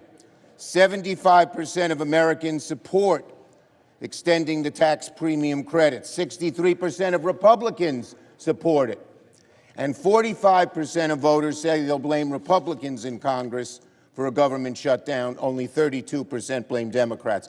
It's natural that people understand that Donald Trump and the Republicans want to shut down and Democrats do not. We need to deal with this health care crisis now, not later. But the Republican bill fails to do that.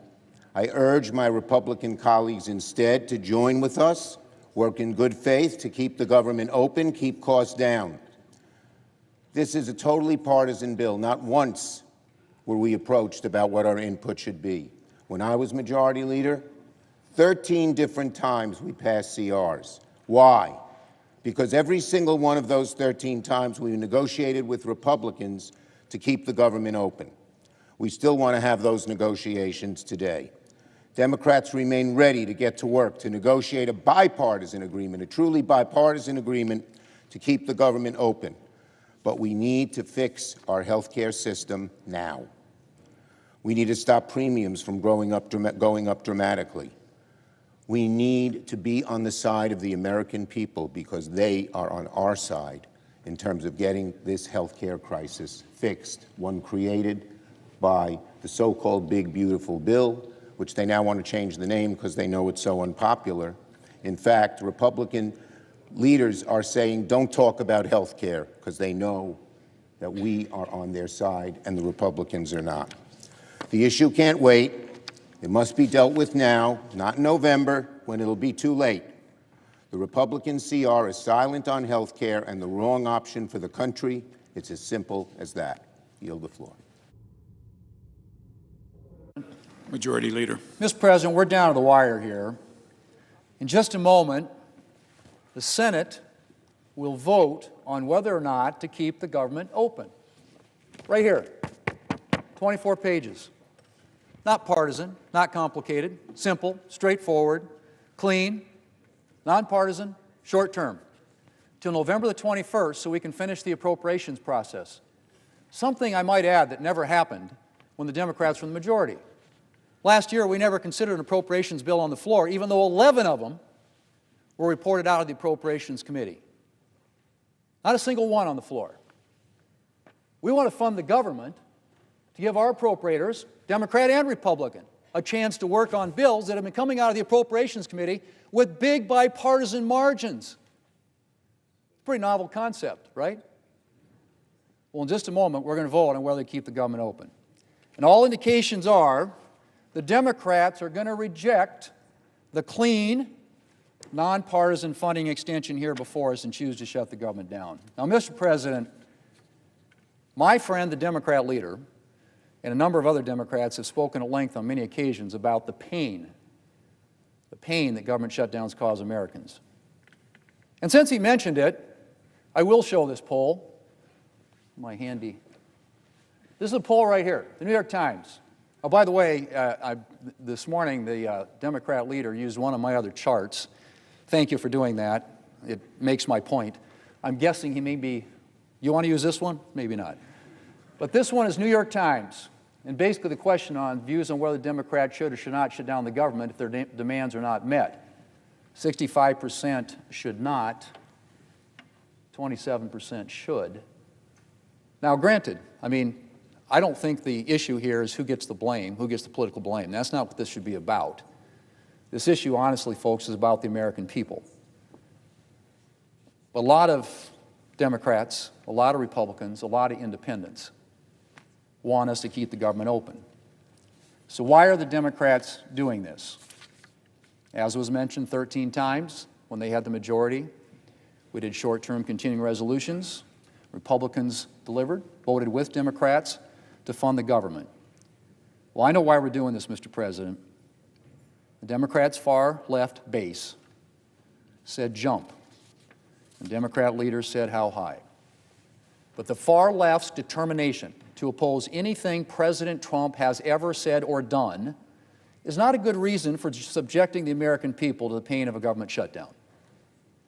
So I would say to my Democrat colleagues who still care more about their constituents than the dictates of far-left interest groups, think about what you're doing.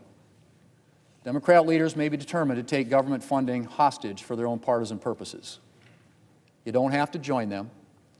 We can pass a clean, nonpartisan bill and get back to the business of the American people. Mr. President, I move to proceed to the motion to reconsider the vote on passage of H.R. 5371. The question is on the motion. All in favor, say aye. Aye. All opposed, say nay. The ayes appear to have it. The ayes do have it. The motion is agreed to. Mr. President, I move to reconsider the vote on passage of H.R. 5371. The question's on the motion. All in favor, say aye. All opposed, nay. The ayes appear to have it. The ayes do have it. The motion is agreed to. The question occurs on passage of the bill upon reconsideration. Mr. President, I ask for the ayes and nays. Is there a sufficient second? There appears to be. There is. The clerk will call the roll. Ms. Alsobrooks. Ms. Baldwin.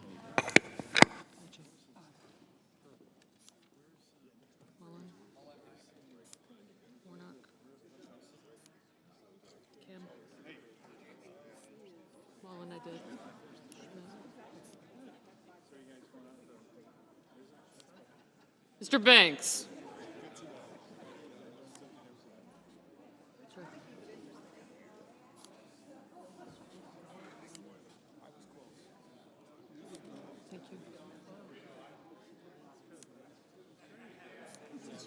Thank you. Thank you. Warren, Workley.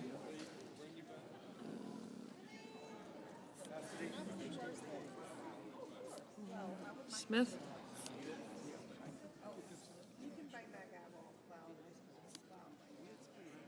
Gotcha. Thank you. I got you. Thank you. I'm deferring to my junior son. I'm not as little.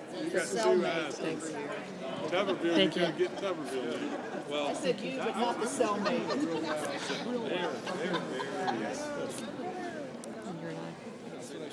did. Thank you. Peters. Thank you. Young. Kramer. Thank you.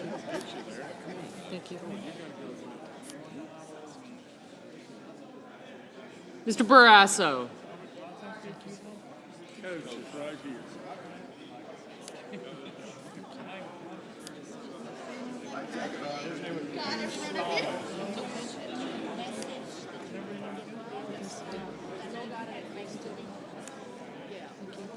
Bozeman's next.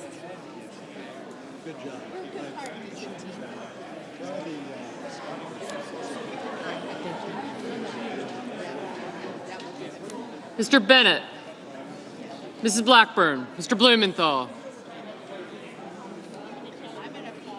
Ms. Blunt Rochester, Mr. Booker,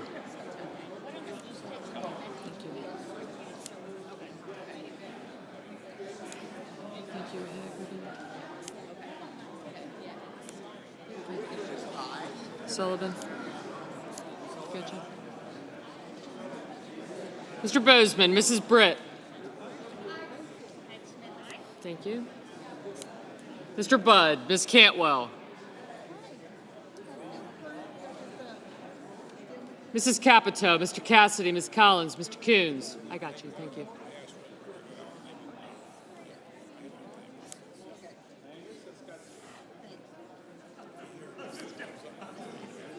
Mr. Cornyn, Ms. Cortez Masto, Mr. Cotton, Mr. Kramer, Mr. Crapo, Mr. Cruz, Mr. Curtis, Mr. Daines, Ms. Duckworth, Mr. Durbin, Ms. Ernst,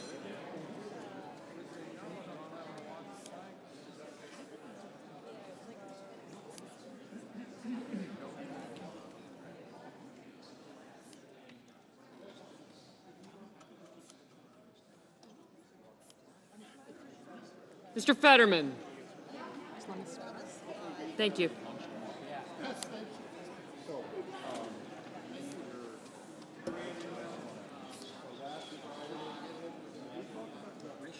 Thank you. Mrs. Fisher. Mr. Gallego. Mrs. Gillibrand. Mr. Graham. Mr. Grassley. Mr. Haggerty, Ms. Hassan, Mr. Hawley, Mr. Heinrich, Mr. Hickenlooper, Ms. Hirono, Mr. Hoven, Mr. Husted, Mrs. Hyde-Smith, Mr. Johnson, Mr. Justice, Mr. Kane, Mr. Kelly, Mr. Kennedy, Mr. Kim, Mr. King, Ms. Klobuchar, Mr. Langford, Mr. Lee. Thank you. Mr. Lujan, Ms. Lummis, Mr. Markey, Mr. Marshall, Mr. McConnell, Mr. McCormick, Mr. Merkley, Mrs. Moody, Mr. Moran, Mr. Marino, Mr. Mullen, Ms. Murkowski,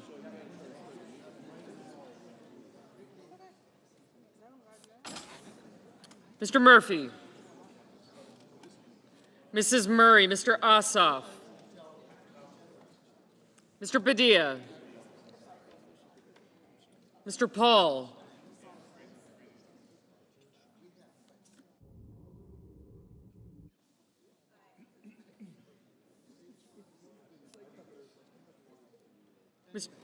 Mr. Peters, Mr. Reed, Mr. Ricketts, Mr. Risch, Ms. Rosen, Mr. Rounds,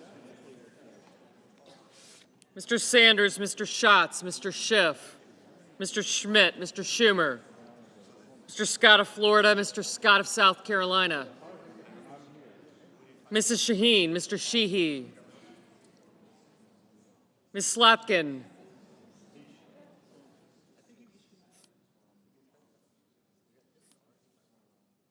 Ms. Smith, Mr. Sullivan, Mr. Thune, Mr. Tillis, Mr. Tuberville, Mr. Van Hollen, Mr. Warner, Mr. Warnock, Ms. Warren, Mr. Welch, Mr. Whitehouse, Mr. Wicker, Mr. Wyden, Mr. Young.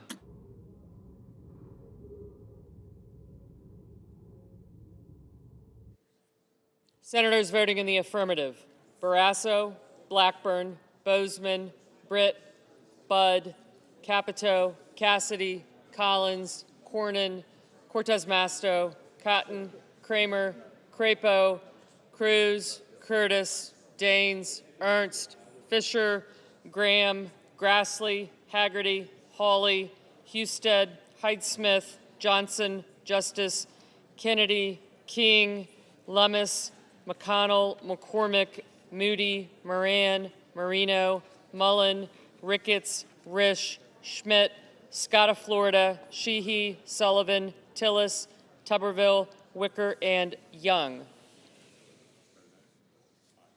Mr. Langford, aye. Senators voting in the negative. Also Brooks, Baldwin, Bennett, Blumenthal, Blunt Rochester, Booker, Duckworth, Durbin, Hickenlooper, Hirono, Kane, Kim, Klobuchar, Lujan, Merkley, Murray, Padilla, Peters, Reed, Rosen, Sanders, Schatz, Schiff, Schumer, Slotkin, Smith, Van Hollen, Warner, Warnock, Warren, Welch, Whitehouse, and Wyden. Ms. Cantwell, no.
Mr. Fetterman, aye.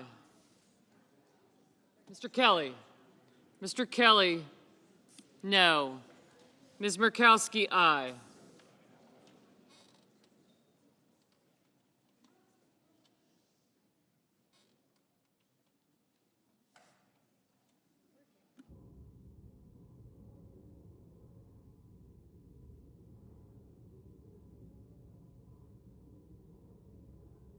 Mr. Ossoff, no.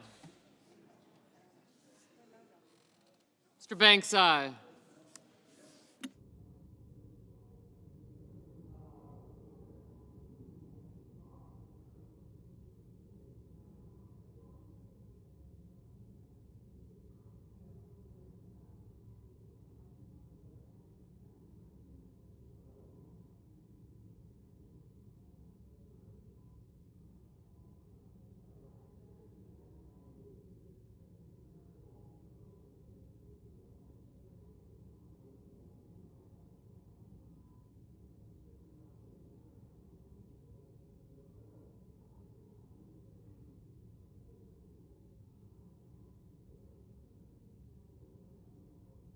Mr. Heinrich, no.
Mr. Thune, aye.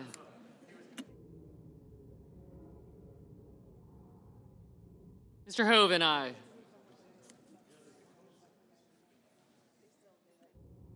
Mr. Gallego. Mr. Gallego, no.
Mrs. Gillibrand, no. Mr. Murphy, no.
Mr. Coons, no.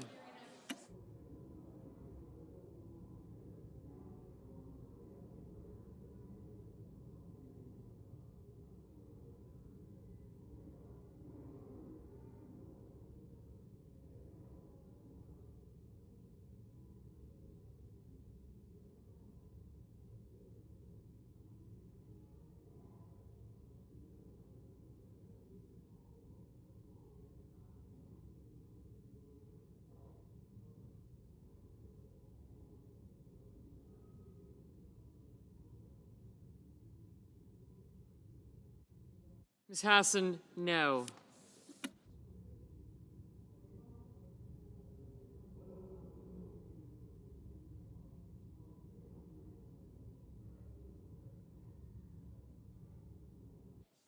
Mr. Markey, no.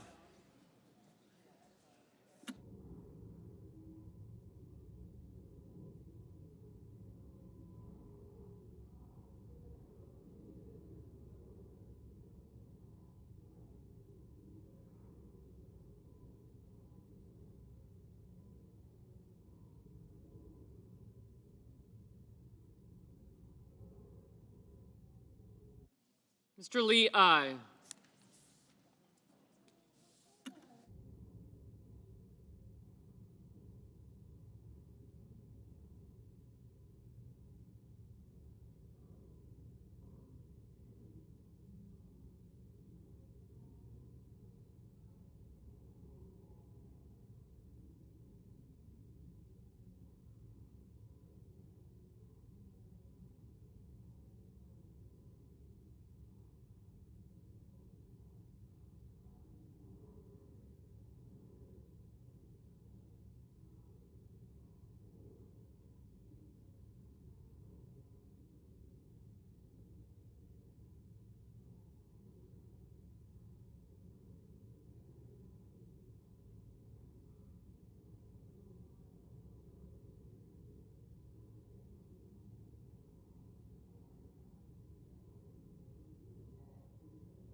Mrs. Shaheen, no.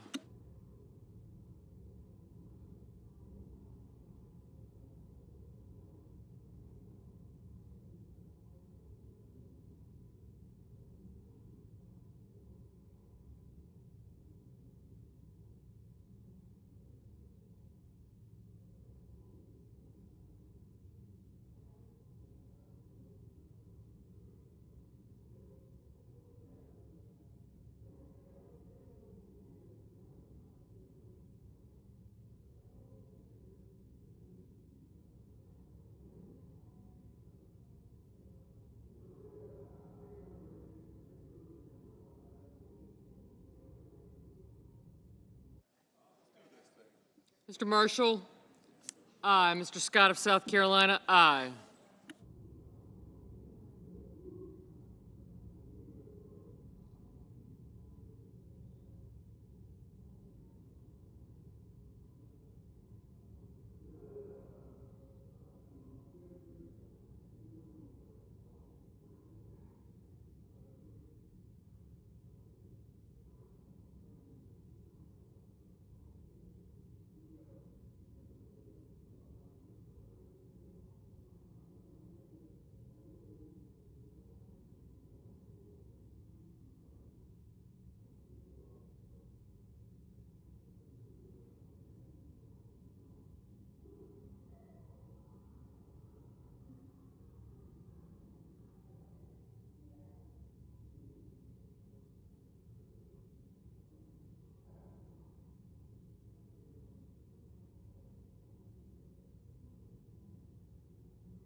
Mr. Rounds, aye.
Mr. Paul, no.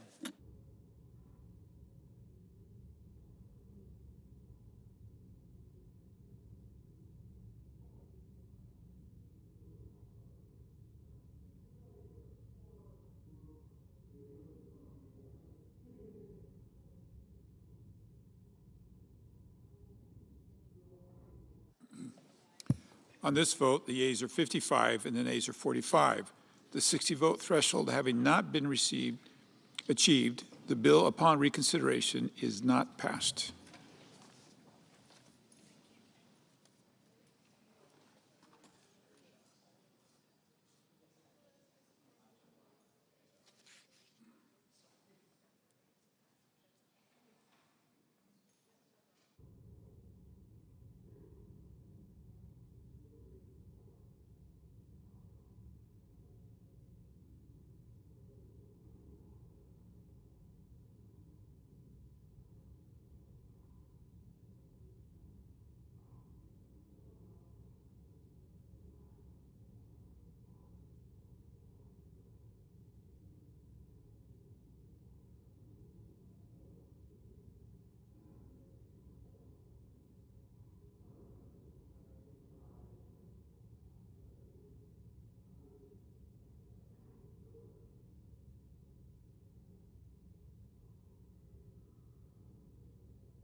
President. Senator from Kansas. Mr. President, thank you.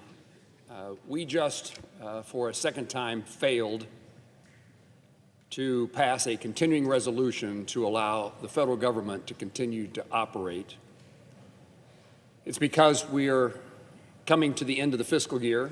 The appropriation bills have not all been approved, although almost all of them have been approved and approved by the Senate Committee on Appropriations, and several of them have been passed here in the United States Senate. This makes no sense to me.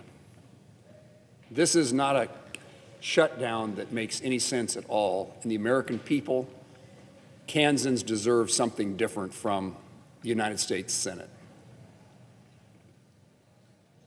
Every city council or commission, every school board, every local government office in my state passes a budget and then lives within that budget every year. Every local unit of government at home can figure this out, and the United States Senate is failing one more time. A shutdown means uncertainty. Shutdown means dysfunction. And the issue to me is this continuing resolution that would fund the federal government for 21 more days. I'm going to say that differently, till November the 21st. A short period of time is designed to avoid that dysfunction, to avoid that uncertainty. All that's required is that we pass a continuing resolution, 60 votes in the United States Senate, to keep government functioning so, and this is the reason it makes no sense to me, so that we can pass the remaining appropriation bills, all but one of which has been passed by the Senate Appropriations Committee, and most in hugely bipartisan ways. And for whatever purpose and for whatever reason I don't understand, that seems beyond our capability. I understand there are those who wish to bring other issues to this bill. Could we do one thing at a time, and when that one thing is as important as the continuing resolution, to do it right now, to do it yesterday, to do it tomorrow? We can't pass a continuing resolution because there are those who want to bring other issues into the bill. Could those other issues not be considered at a later time? Seems to me that passing appropriation bills, the federal government functioning, is one of the primary necessities and responsibilities of the United States Senate, of the Congress of the United States. This is simple and straightforward. Give us a few more weeks to process the remaining appropriation bills. Government continues to function while we do so. A continuing resolution, particularly long-term, is a crazy thing because it says we're going to fund the federal government at the same level in the same way that we did last year. And if it's multiple years of continuing resolutions, the same way we funded government the year before that. Does anyone believe that the priorities of this country are identical to last year? Does anybody believe that they're identical to 2 years ago? Aren't there things that deserve more money? Higher priority? Aren't there things that deserve no money?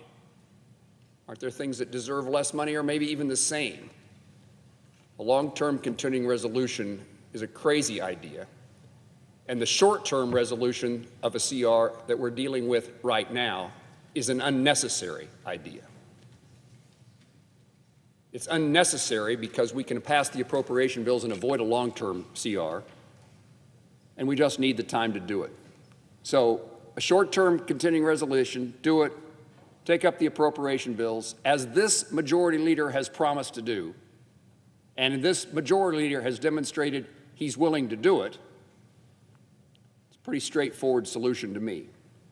Give us a little more time, a few more weeks, immediately begin the consideration of the appropriation bills that have been reported by the Senate Committee on Appropriations, and at the end of that period of time, we don't need a continuing resolution. We will have done our task. I yield the floor. Senator from Hawaii. Mr. President, I thank the senator from Kansas, and at the risk of getting him into political trouble, I am a huge fan of his, but I want to address the question that he asked, which I think is a legitimate one, which is, what's the hurry on the Affordable Care Act premiums? And there's a really straightforward answer, which is that people are getting letters tomorrow from their insurance carriers. Around 24 million people are going to get letters anytime from now until mid-November. And they are going to pay. Now, 24 million Americans are going to be told that because of the last tax bill that was just enacted by Trump and the Republicans, that people are going to be paying an average of 114% more per person per month. So it's not like we just went into a lab and cooked up an issue to try to hijack some unrelated moving legislative vehicle. The reason for this is that 24 million Americans are specifically on the ACA exchange, and they're absolutely going to get hosed. And because we're all in the same risk pool, it's not just people on the ACA exchange that are going to see massive increases in their health care premiums. Almost every American is about to see a spike in their health care premiums, just like they've seen electricity rates going up at double the rate of inflation, just like they've seen the price of vegetables go up by 39%, just like they've seen shortages of lumber and labor. We have an opportunity to do something because our Republican colleagues, at least some of them, understand the magnitude of this problem for their constituents.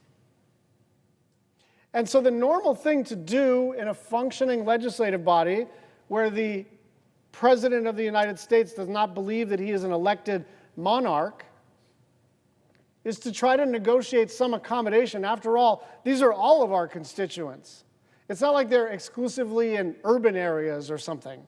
They're not exclusively Democrats. In fact, they're slightly more Republican than Democrat on the ACA exchange. And so if this were a normal, functioning time in American-style democracy, the President of the United States would convene what they call the four corners, majority and minority leader of the Senate, Speaker and minority leader of the House, and we'd try to figure out whether there was an accommodation to be made to save our collective constituents from all this pain. And so when Democrats had the trifecta, When Democrats had the House and the Senate and the presidency, we didn't have any shutdowns. And it wasn't because there's more goodwill on the Republican side towards continuing resolutions than there is on the Democratic side towards continuing resolutions. The reason is because Chuck Schumer and Nancy Pelosi sat down with Mitch McConnell and Kevin McCarthy or whomever it was, and the president, and they figured out a deal. Even to raise the debt ceiling, Kevin McCarthy said, not for free. So this idea that the minority party, only this minority party, only in this time in United States Senate history, we are to shut up and do whatever we are told. And what's worse is they're asking the majority party to do the same thing. This president believes that he's a monarch. This president finds the legislative branch to be a nuisance. And you know what? The legislative branch is a nuisance. That's the architecture of the Constitution of the United States. We're supposed to be in a struggle with each other. We're supposed to argue and fight. And then we're supposed to come to an accommodation. But we can't come to an accommodation until there's a meeting. And so we're going to be here fighting for health care, and we're also going to be here fighting to reopen the government. If the clock strikes midnight and we're not able to avert this shutdown, then we are going to be here ready to deal. We understand we're not going to get everything we want. We understand we're in the minority. We understand we're out of power. But understand this, we're not powerless. We still represent, pessimistically, 47% of the, certainly 47% of the Senate seats, but something like half the country wants us to represent their point of view. And the point of view that we are representing, by the way, is shared by most of the constituents who are represented by Republicans too. And so there is still a pathway, but it has to be pursued. And so the onus is on the President of the United States and the Majority Leader and the Speaker to find that pathway. I yield the floor.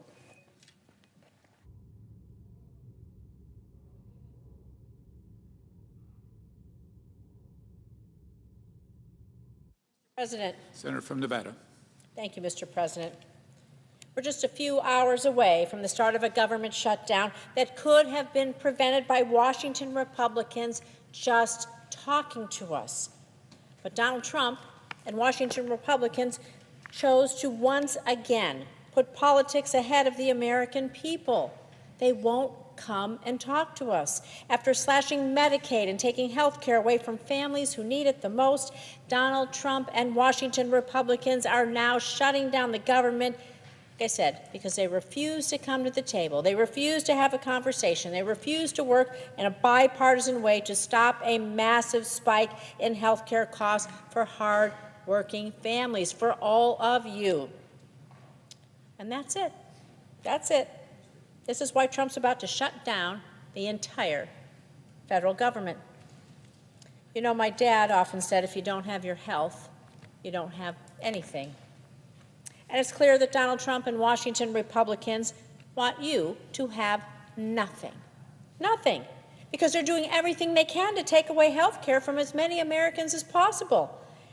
And for every American, everyone out there, your health care premiums are about to double. About to double, everybody across the board. So while Republicans, those folks here in Washington, fight for billionaires, Democrats are here fighting for you, for your health care, for your ability to see a doctor, get your prescriptions without breaking the bank. In my state of Nevada, over 110,000 Nevadans get their health care coverage through the Affordable Care Act's marketplace. We know it as Nevada Health Link. Nearly 95,000 of those families are able to afford their premiums using Nevada Health Link, thanks to what we call the enhanced premium tax credits. So I want to be clear, because there's a lot of misunderstanding here. It's not a handout, it isn't welfare, it's just a tax break that helps lower the costs for nearly 95,000 Nevadans so they can afford to buy an insurance policy, so they can go to the doctor when they're sick and have a copay, and go to the pharmacy to get their medication for a copay, so they can just afford their insurance. And we're talking about hardworking families, small business owners, workers who don't get health care through their jobs, so many of them. And these enhanced tax credits, they're about to expire. They're about to expire this year. And if Congress fails to act, health care costs across the board will double for everyone. Everyone. So when premium costs go up, many families won't be able to afford it any longer, meaning they'll lose their care. And the ones who can afford it, their deductible is going to be so high, they're never going to meet it, and they're still going to be paying out of pocket in ways they can't afford. You know, more than 38,000 people in my state alone, well, they're going to probably lose their coverage right away, all because Washington Republicans just refuse to extend this tax credit, allowing them to purchase their own insurance. Families, sadly, are going to be forced to make impossible choices. They'll be forced to delay care. They'll skip doctor's visits. They'll cut their medication in half. Cut those pills, give them half a shot of insulin to make ends meet. And these choices are real. They're real for these families, and sometimes they have tragic consequences.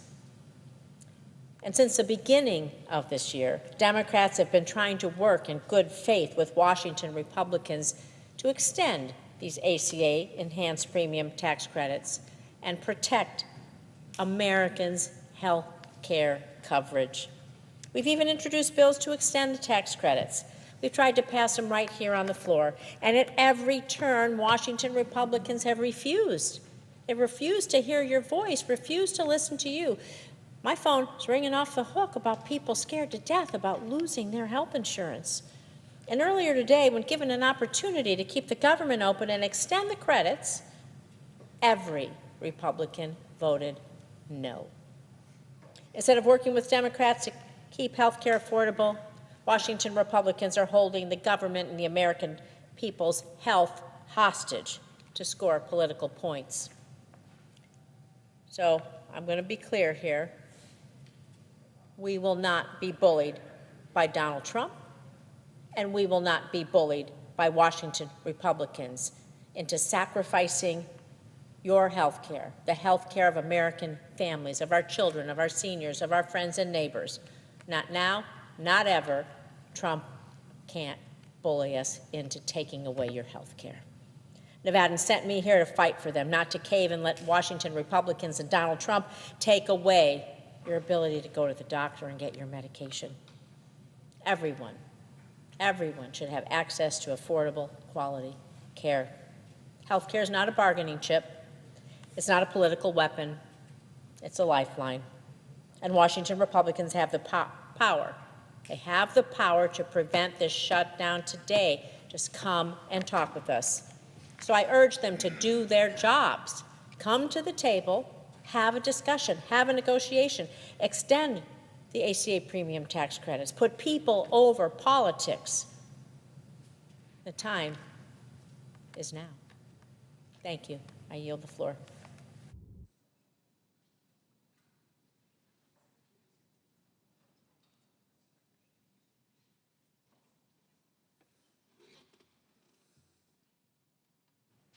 Mr. President. Senator from Connecticut.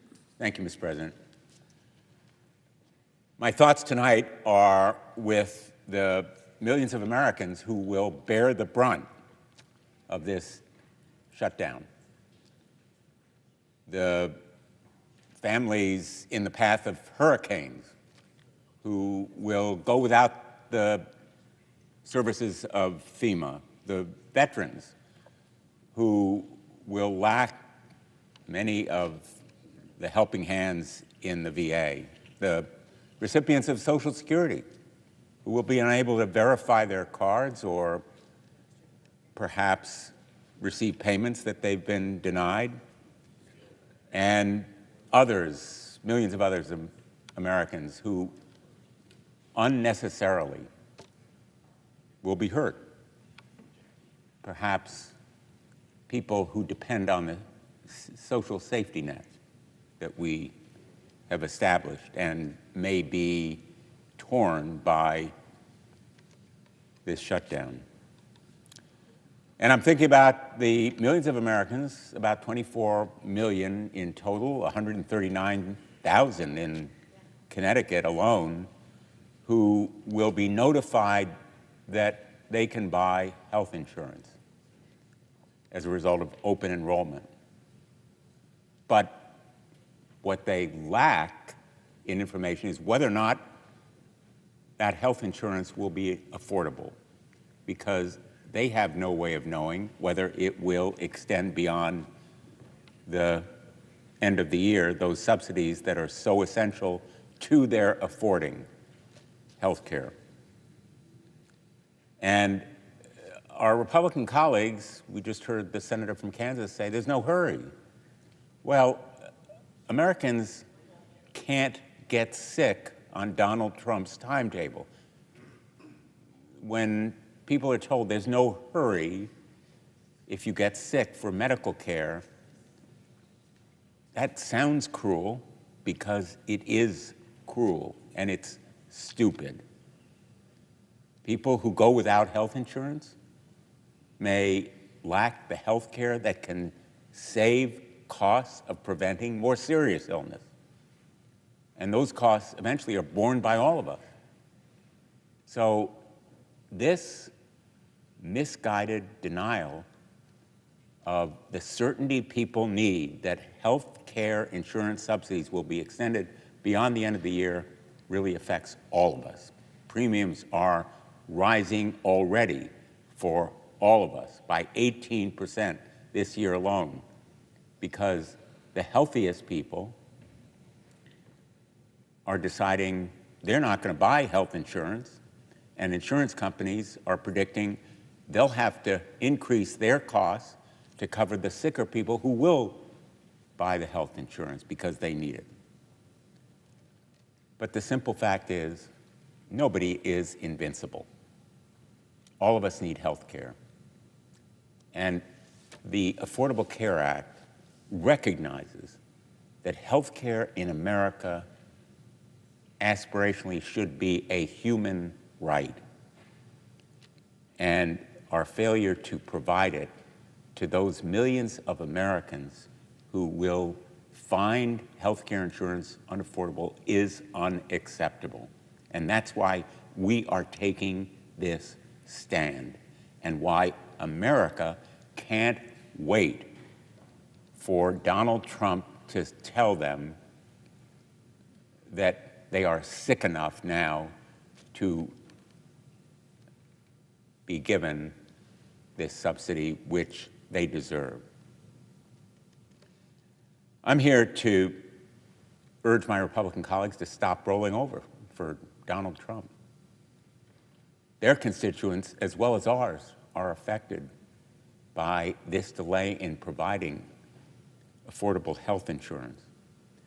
For months, we have been calling attention to the need to act now. And this shutdown was avoidable. The path to stopping it was available, and shortening it, assuming it will occur, is still a possibility. If we come together, if Republicans are willing to negotiate, if they come back to town, House Republicans are out of town. They are out of touch with reality. And the way forward is simply bipartisan negotiations, coming together, reaching a solution, as is the way shutdowns have been avoided in the past. The fact is that Donald Trump's so-called big, beautiful bill, actually a big, blatant betrayal, along with inaction and avoidance by Republicans, are already wreaking havoc on Americans. In Connecticut, health insurance rates for 2026 have increased by nearly 18%, the largest increase in the last 6 years. Without the subsidies, consumers with ACA coverage will see premium increases in the range of 75%. I have visited with hospitals, community health centers, physicians, and many more who have raised their deep concerns about the impending cuts in Medicaid. The budget bill Republicans passed in July is threatening also Medicaid coverage for 158,000 Connecticut residents. And anyone lucky enough to keep their coverage will see reduced benefits as the state struggles to make up the differences in lost federal revenue. Americans and our health care system simply can't afford to be nickel and dime like Republicans are forcing them to do. The ACA premium tax credits have protected millions of Americans from higher health care costs.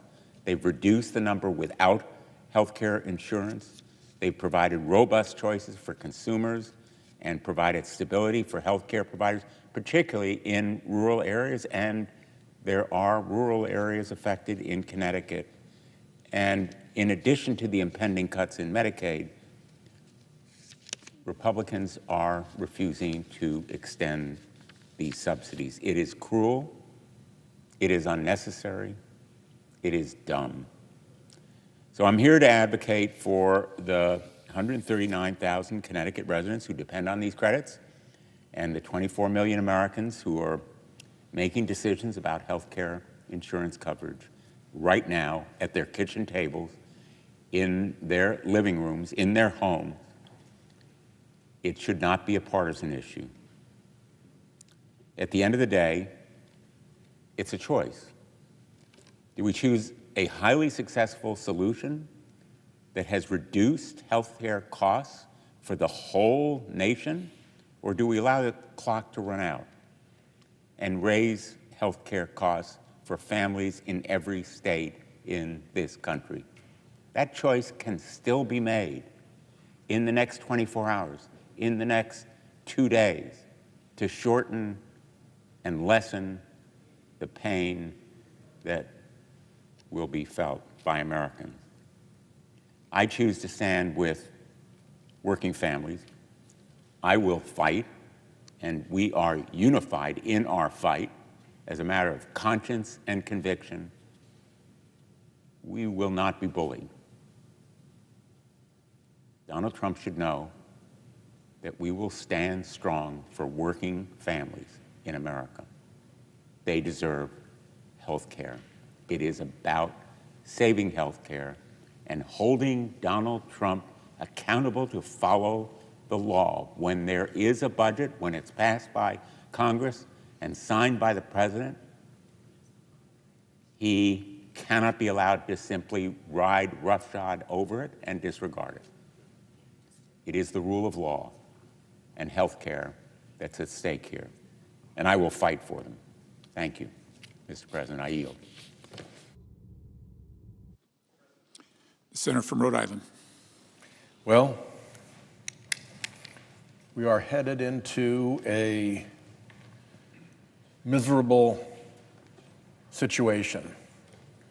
It is a miserable situation for all of the federal employees around the globe who are going to be put into shutdown mode. It is a miserable situation for our country as the rest of the world looks at us as the gang that can't get its act together and pass simple funding bills for the government. It is an extraordinarily frustrating moment to be here now. There are very few people for whom this is not a miserable prospect, but there are a few of them, and one of them is OMB Director Russell Vought, who is a strange character who has spent his life in the care and feeding of the fossil fuel industry and big polluters, and who takes a perverse joy in destroying American government from the inside.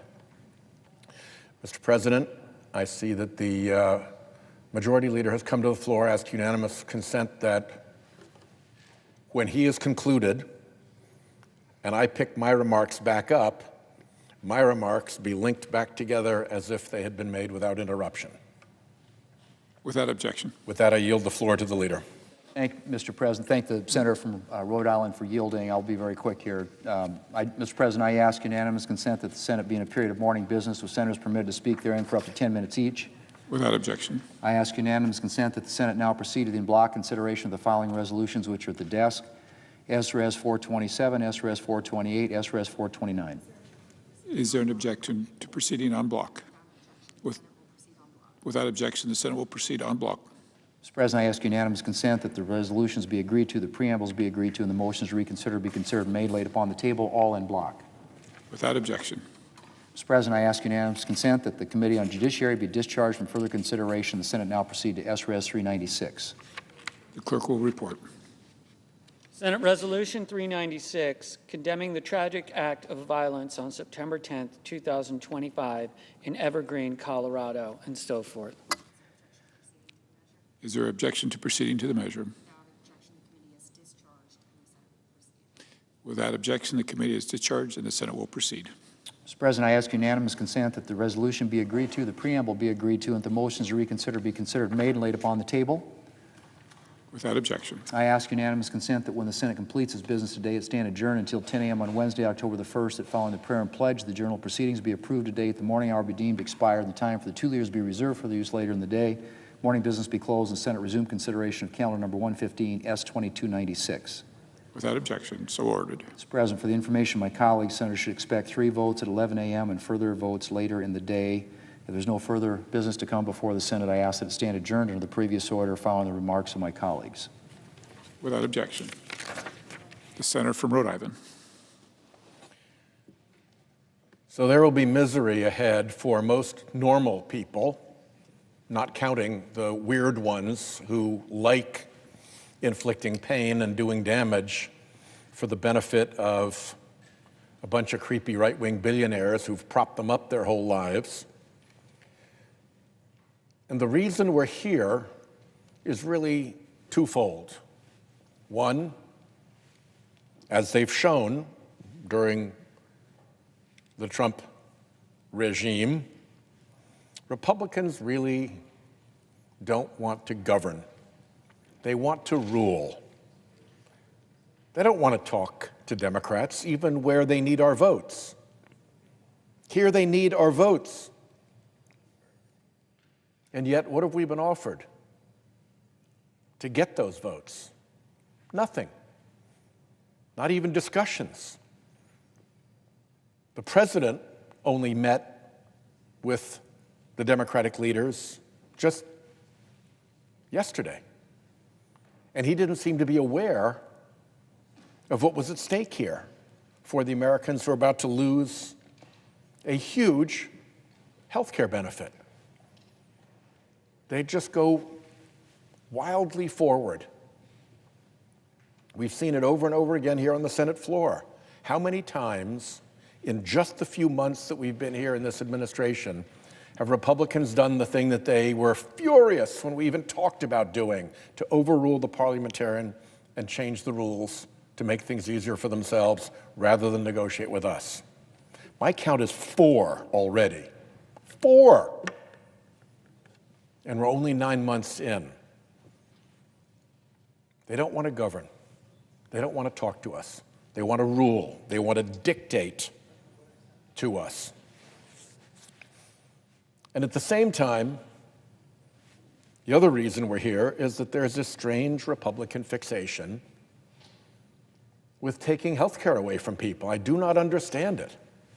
There are lots of Republican constituents who really depend on Medicaid, who really feel great that they're on Medicare, who really have their family budgets made possible by the credits from the Affordable Care Act.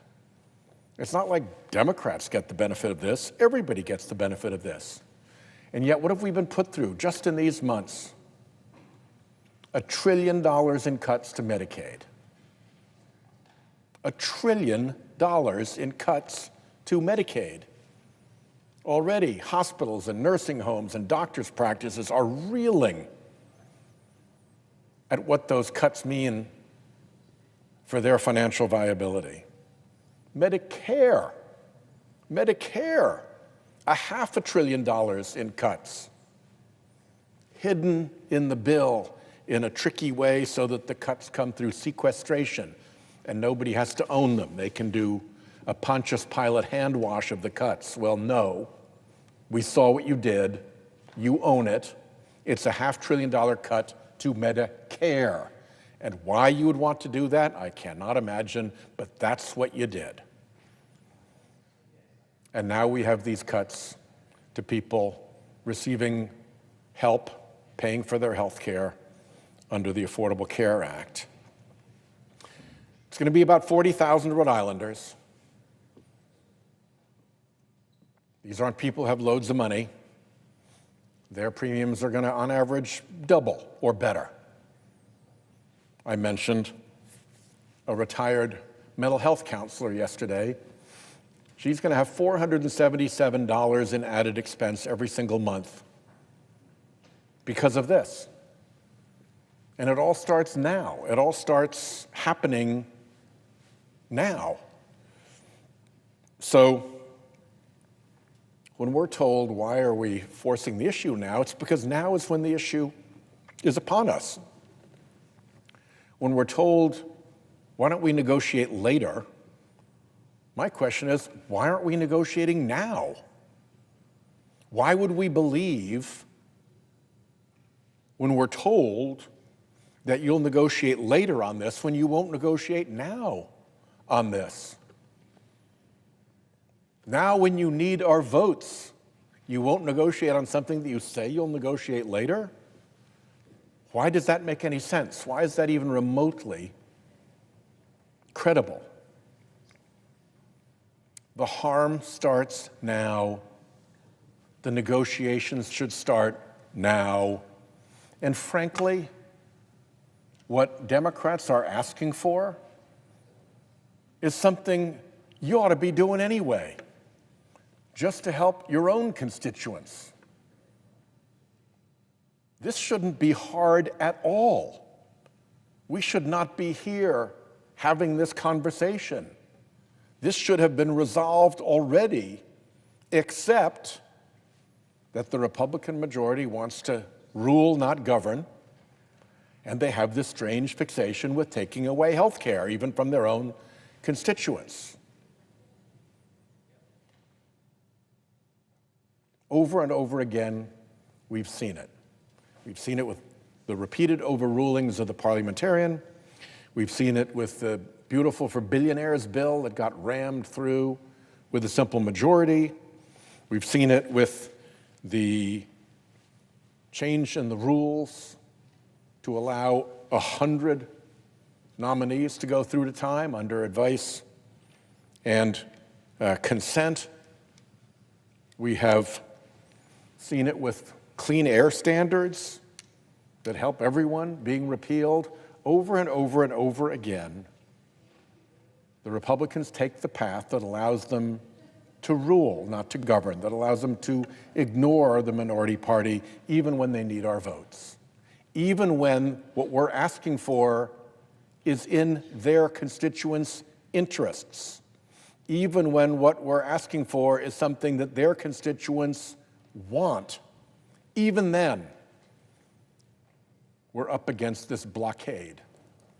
So I hope that Republicans come to their senses. I hope that the president realizes what he is doing and that we can put an end to this shutdown as quickly as possible. But let me make this absolutely clear. This is a shutdown that lands entirely at the feet of the Republican Party that controls the Senate, that controls the House, that controls the presidency, that won't negotiate with Democrats even when it needs our votes, and that has an unhealthy fixation with taking away health care from their fellow Americans. I yield the floor. Madam President.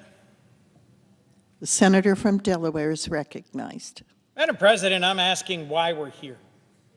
Why we're here on the floor of the Senate as the hours tick down to the end of the federal fiscal year and the shutdown of the federal government. I've served here 15 years.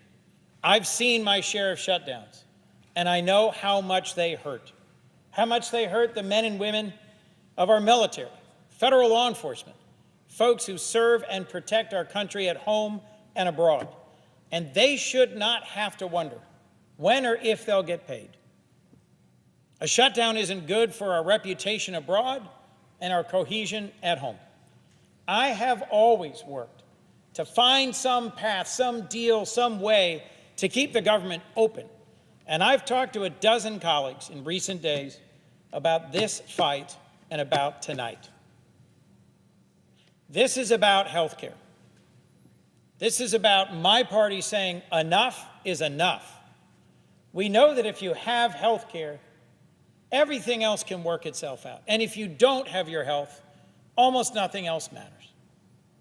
President Trump ran on making America healthy again, on reducing prices, on making life easier for the working people of our country and their families.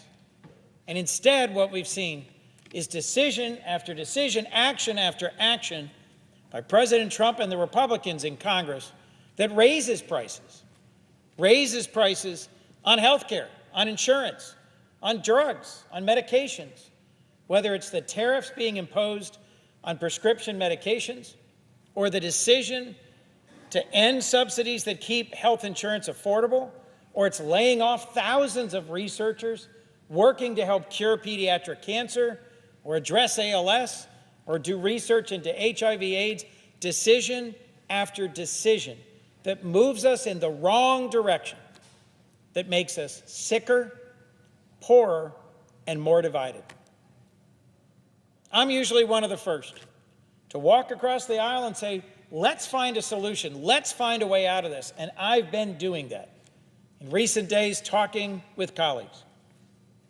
But I can't see a way forward if we can't change direction and together say to the people we serve, we want to help with your health care. We want to stop the cuts to NIH and CDC. We want to reduce the increases in health insurance costs. We want to help you and your family.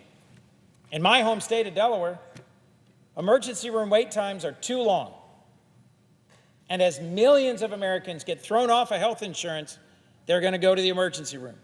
And those wait times will get longer and longer for all of us.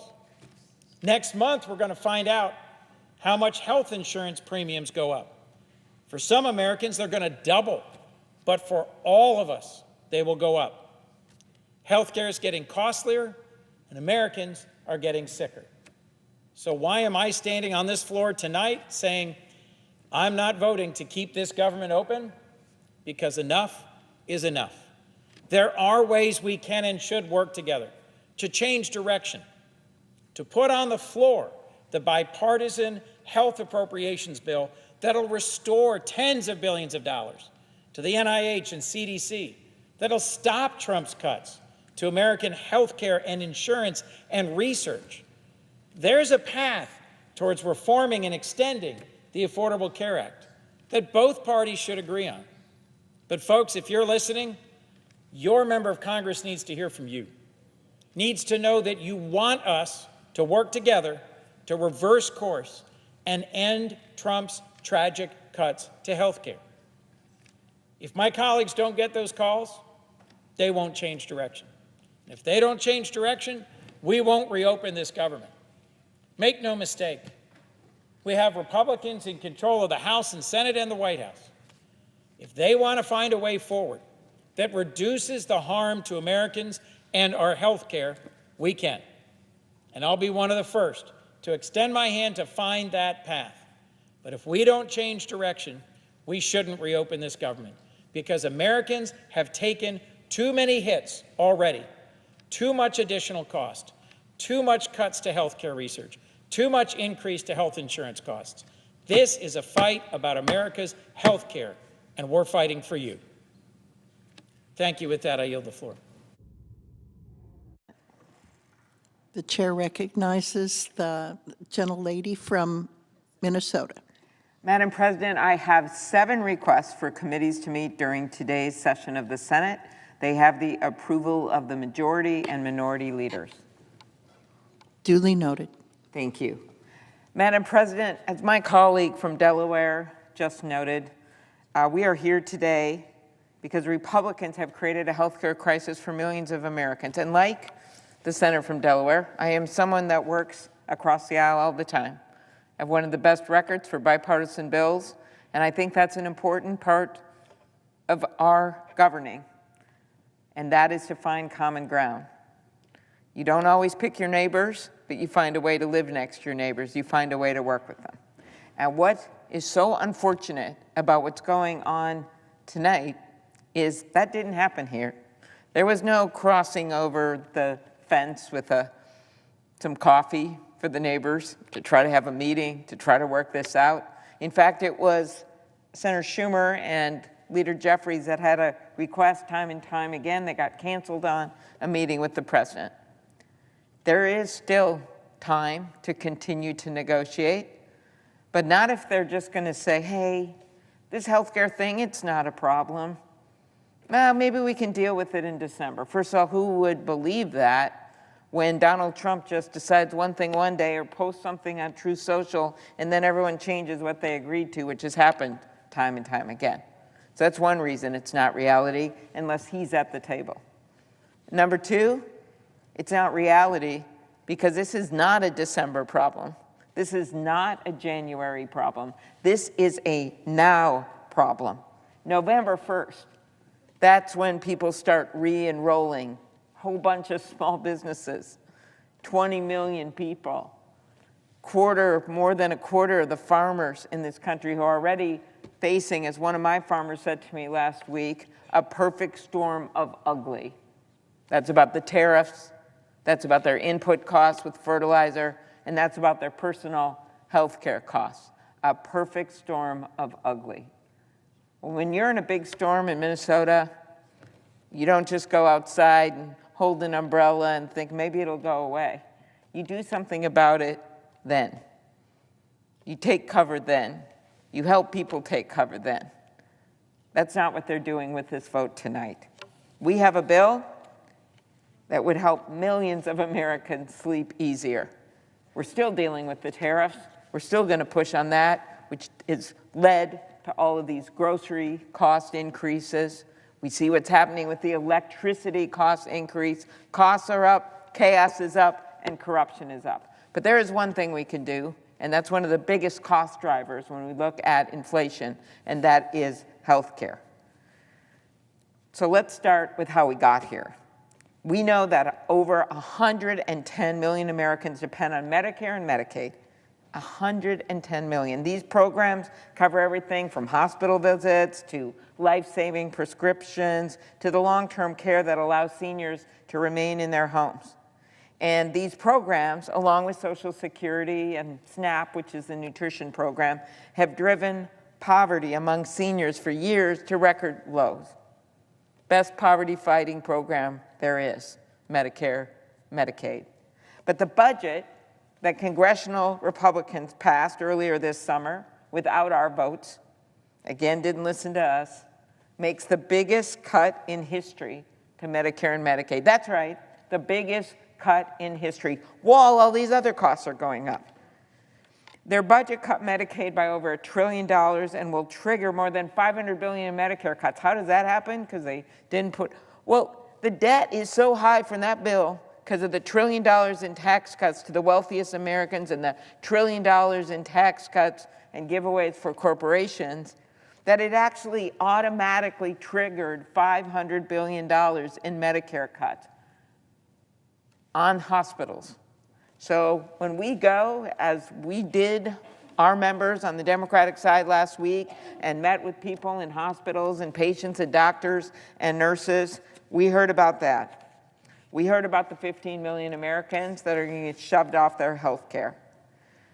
But the one thing they could have done, and they voted against it once, but we know behind closed doors they're very interested in doing something about this, it is the tax credits to help people afford their health insurance. Without these tax credits, more than 20 million Americans will see their premiums skyrocket. Kaiser study just today came out. Double the premiums, double the premiums. That's why one of my hospitals told me, look, of course Medicaid hits us hard, of course Medicare does, but so many of our patients and the people who visit our clinic are on MNsure, that's the Affordable Care Act plan in my state, that if this happens, a whole bunch of them won't be able to afford it. Then they're going to show up in our emergency rooms, they're going to show up without insurance, they're not going to get the surgeries that they need, and they're not going to do their doctor's visits. That's why you've seen some Republicans, some overtly saying, we've got to do something about this. They shouldn't be talking about off-ramps. They should be talking about how to get their constituents off a cliff. Earlier this year, we marked the 60th anniversary of Medicare and Medicaid. As we look back at this monumental achievement, we should be strengthening health care in this country, not undermining it. We made progress, right? Capping out-of-pocket costs, passing my bill to allow Medicare to finally negotiate for better prices, making health care more affordable. But we should be building on that progress because the status quo is not okay for people right now. We should be building on that progress by making improvements to these programs, not making them harder. So we are calling on our Republican colleagues to pass our bill. And if they can bring themselves to do that, or at least to sit in a room and negotiate and actually get this done, the president prides himself in the art of the deal, well, show us the deal. Don't say you don't need our votes, because you just found out tonight that you do. They need our colleagues to stop taking cues from a guy who, after a meeting about one of the most important moments in his presidency, puts out a deep fake video, offensive, making fun of the leaders. Who does that? What other president has done something like that when they're actually in a negotiation? This isn't political theater. These are real people, like the woman at Senator Shaheen's Spotlight hearing today, who was from Maine, and she is going to talk to her doctor, literally met with her doctor to say, okay, I can't afford these increases, so how do I manage to ration my medication for MS? And the doctor said, it doesn't work like that. The pressure will build in your brain. Well, I hope the pressure from the public, when they see what's going on, is going to build. And we're starting to see it all over the country right now. This is not the time to just accept the status quo and say we can't do anything about it while our constituents are going off that premium cliff. So maybe the president needs to get out and talk to that farmer whose soybean market has dried up. Now he's not going to be able to afford his health insurance, and see that perfect storm of ugly. He's not going to meet those people on the golf course in Mar-a-Lago. I can tell you that right now. He needs to get out there. And it's time to start taking cues and listen to real people and not memes and not fake deep fake videos. This is not a joke. Our bill is a path forward, and we ask them to come to the table and negotiate with us. Madam President, I yield the floor.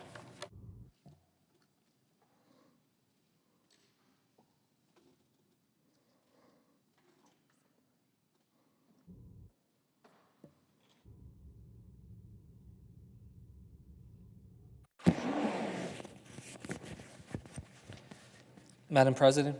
The senator from New Jersey is recognized.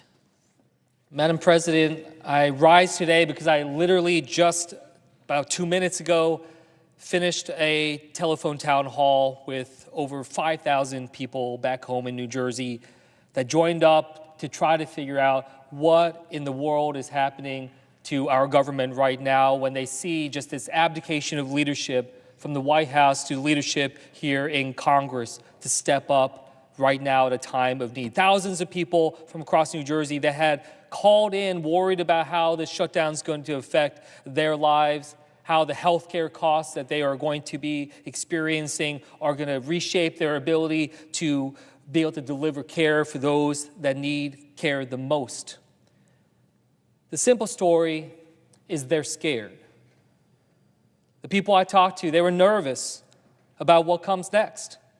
And frankly, they're pissed off about this. They know that this is not how a government should function.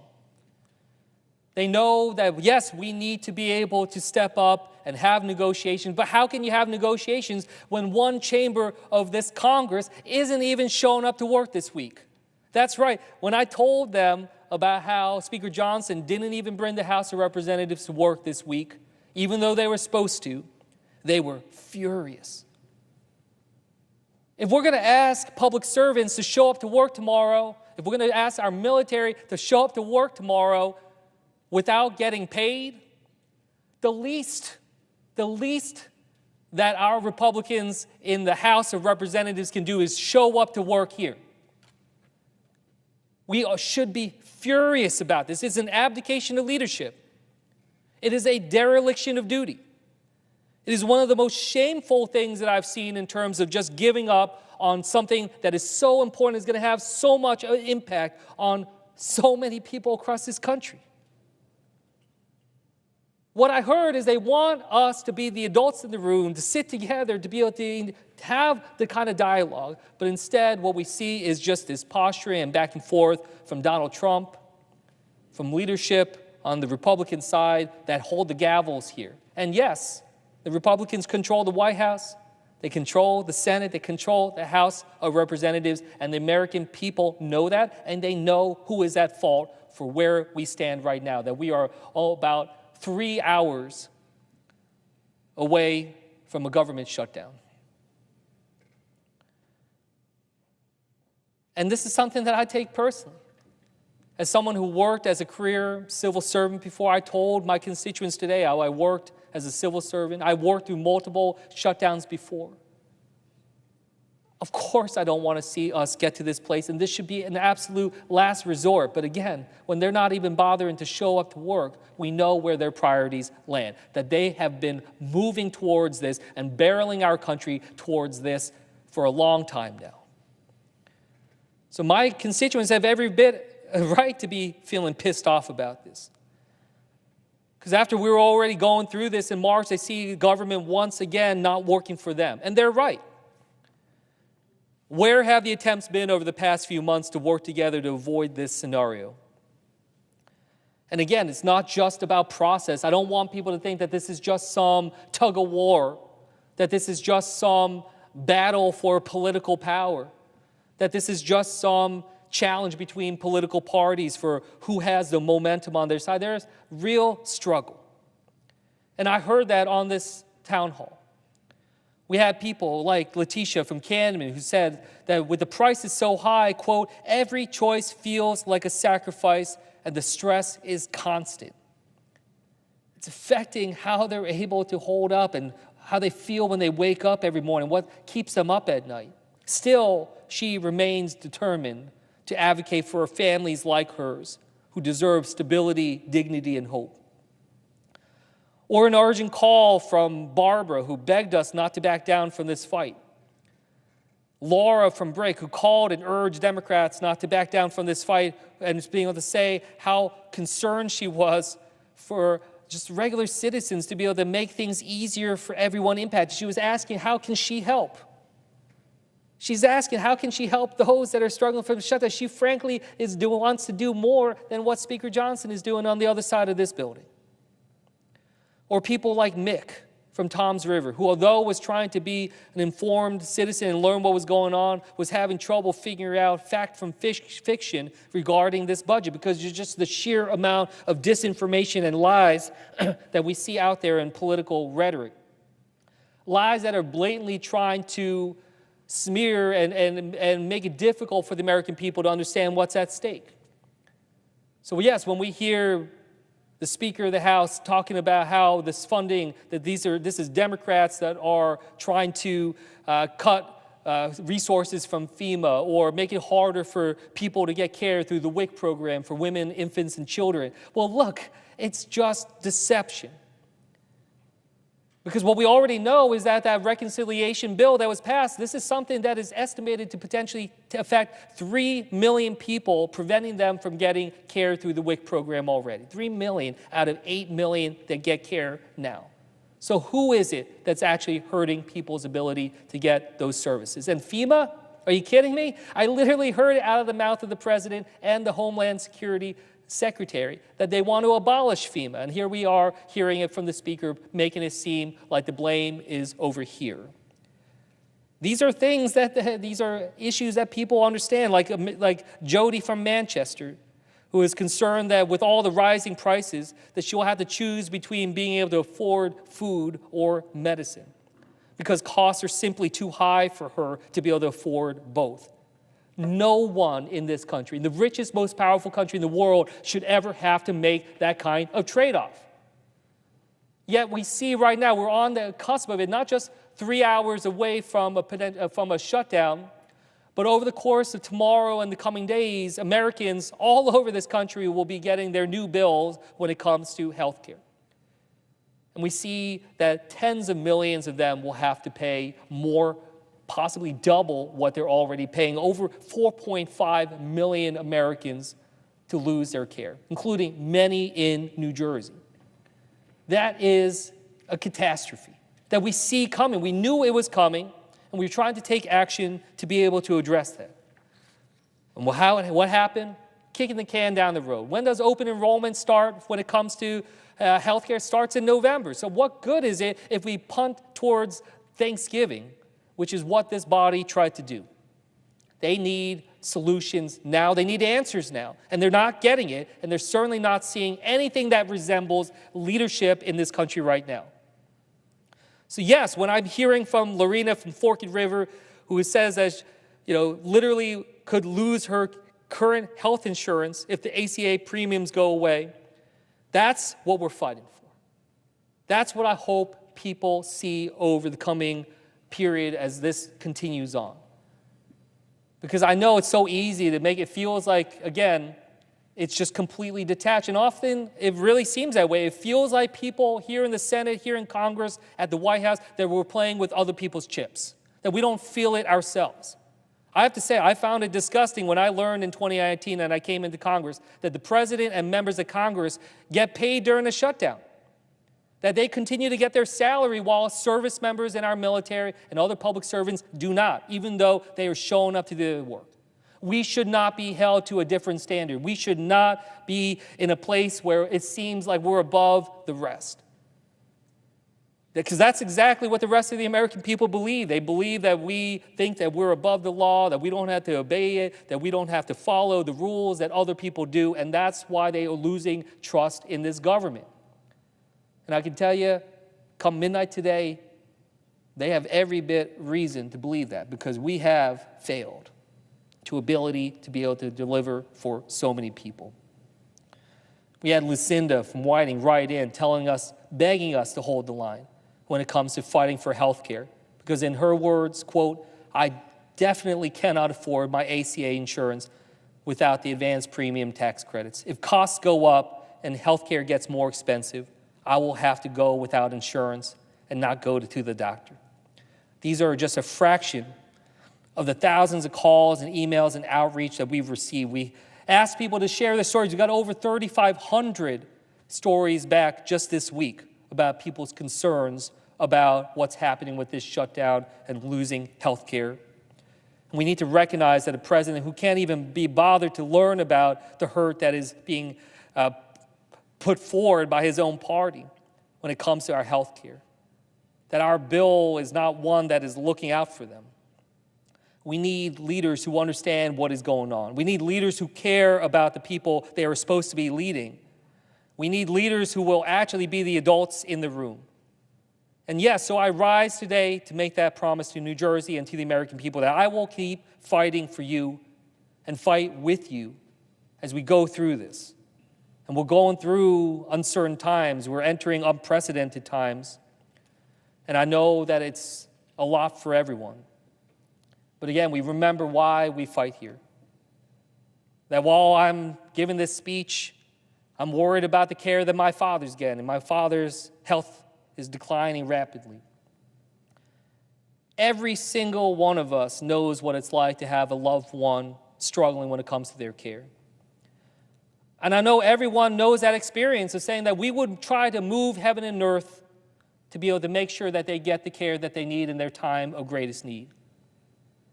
And how can I, when I stand by thinking about 4.5 million Americans, including many in my state, losing health care, making it harder for them to be able to deliver for their family, how can I say that this is a time to roll over, that this is a time to stand down? No. We draw the line here. We fight for your health care. We fight for your lives, your ability to deliver for your loved ones, and to be able to stand up together and say, this is not how our government should work. This is not how our democracy should function.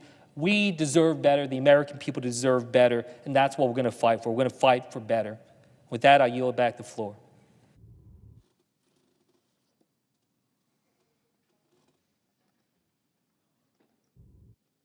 The Senate stands adjourned until 10 a.m. tomorrow.